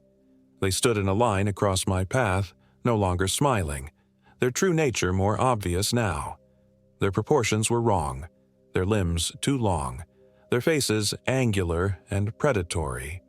Whatever had taken my friends was done pretending to be human. End of the line. "Mike," the thing that had been Marcus said. The flare had burned out, leaving a charred hole in its chest, but it didn't seem to be in any pain. I raised my knife, knowing it was hopeless but unwilling to give up. "Maybe, but I'm not going down easy." They began to circle me, moving with the coordinated precision of pack hunters.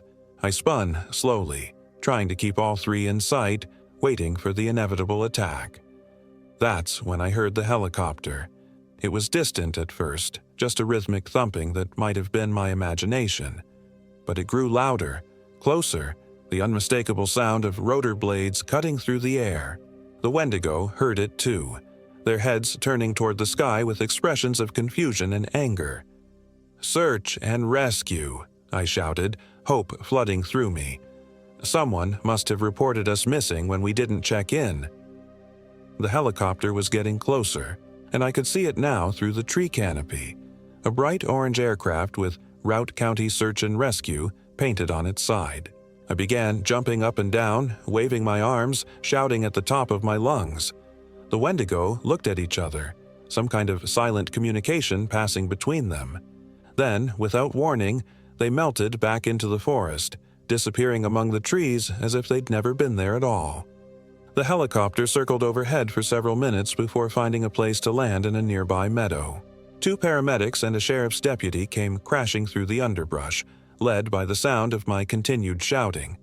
"Thank God," I gasped as they reached me. "My friends. Something happened to my friends." The deputy, a weathered man in his 50s, looked around the clearing with professional calm. "Where are they now?" "I don't know. They changed. They became something else." The paramedics were checking me over, looking for signs of injury or hypothermia. One of them shone a light in my eyes, testing my pupil response. "How long have you been lost?" the deputy asked. 2 days, maybe 3. Time got confusing."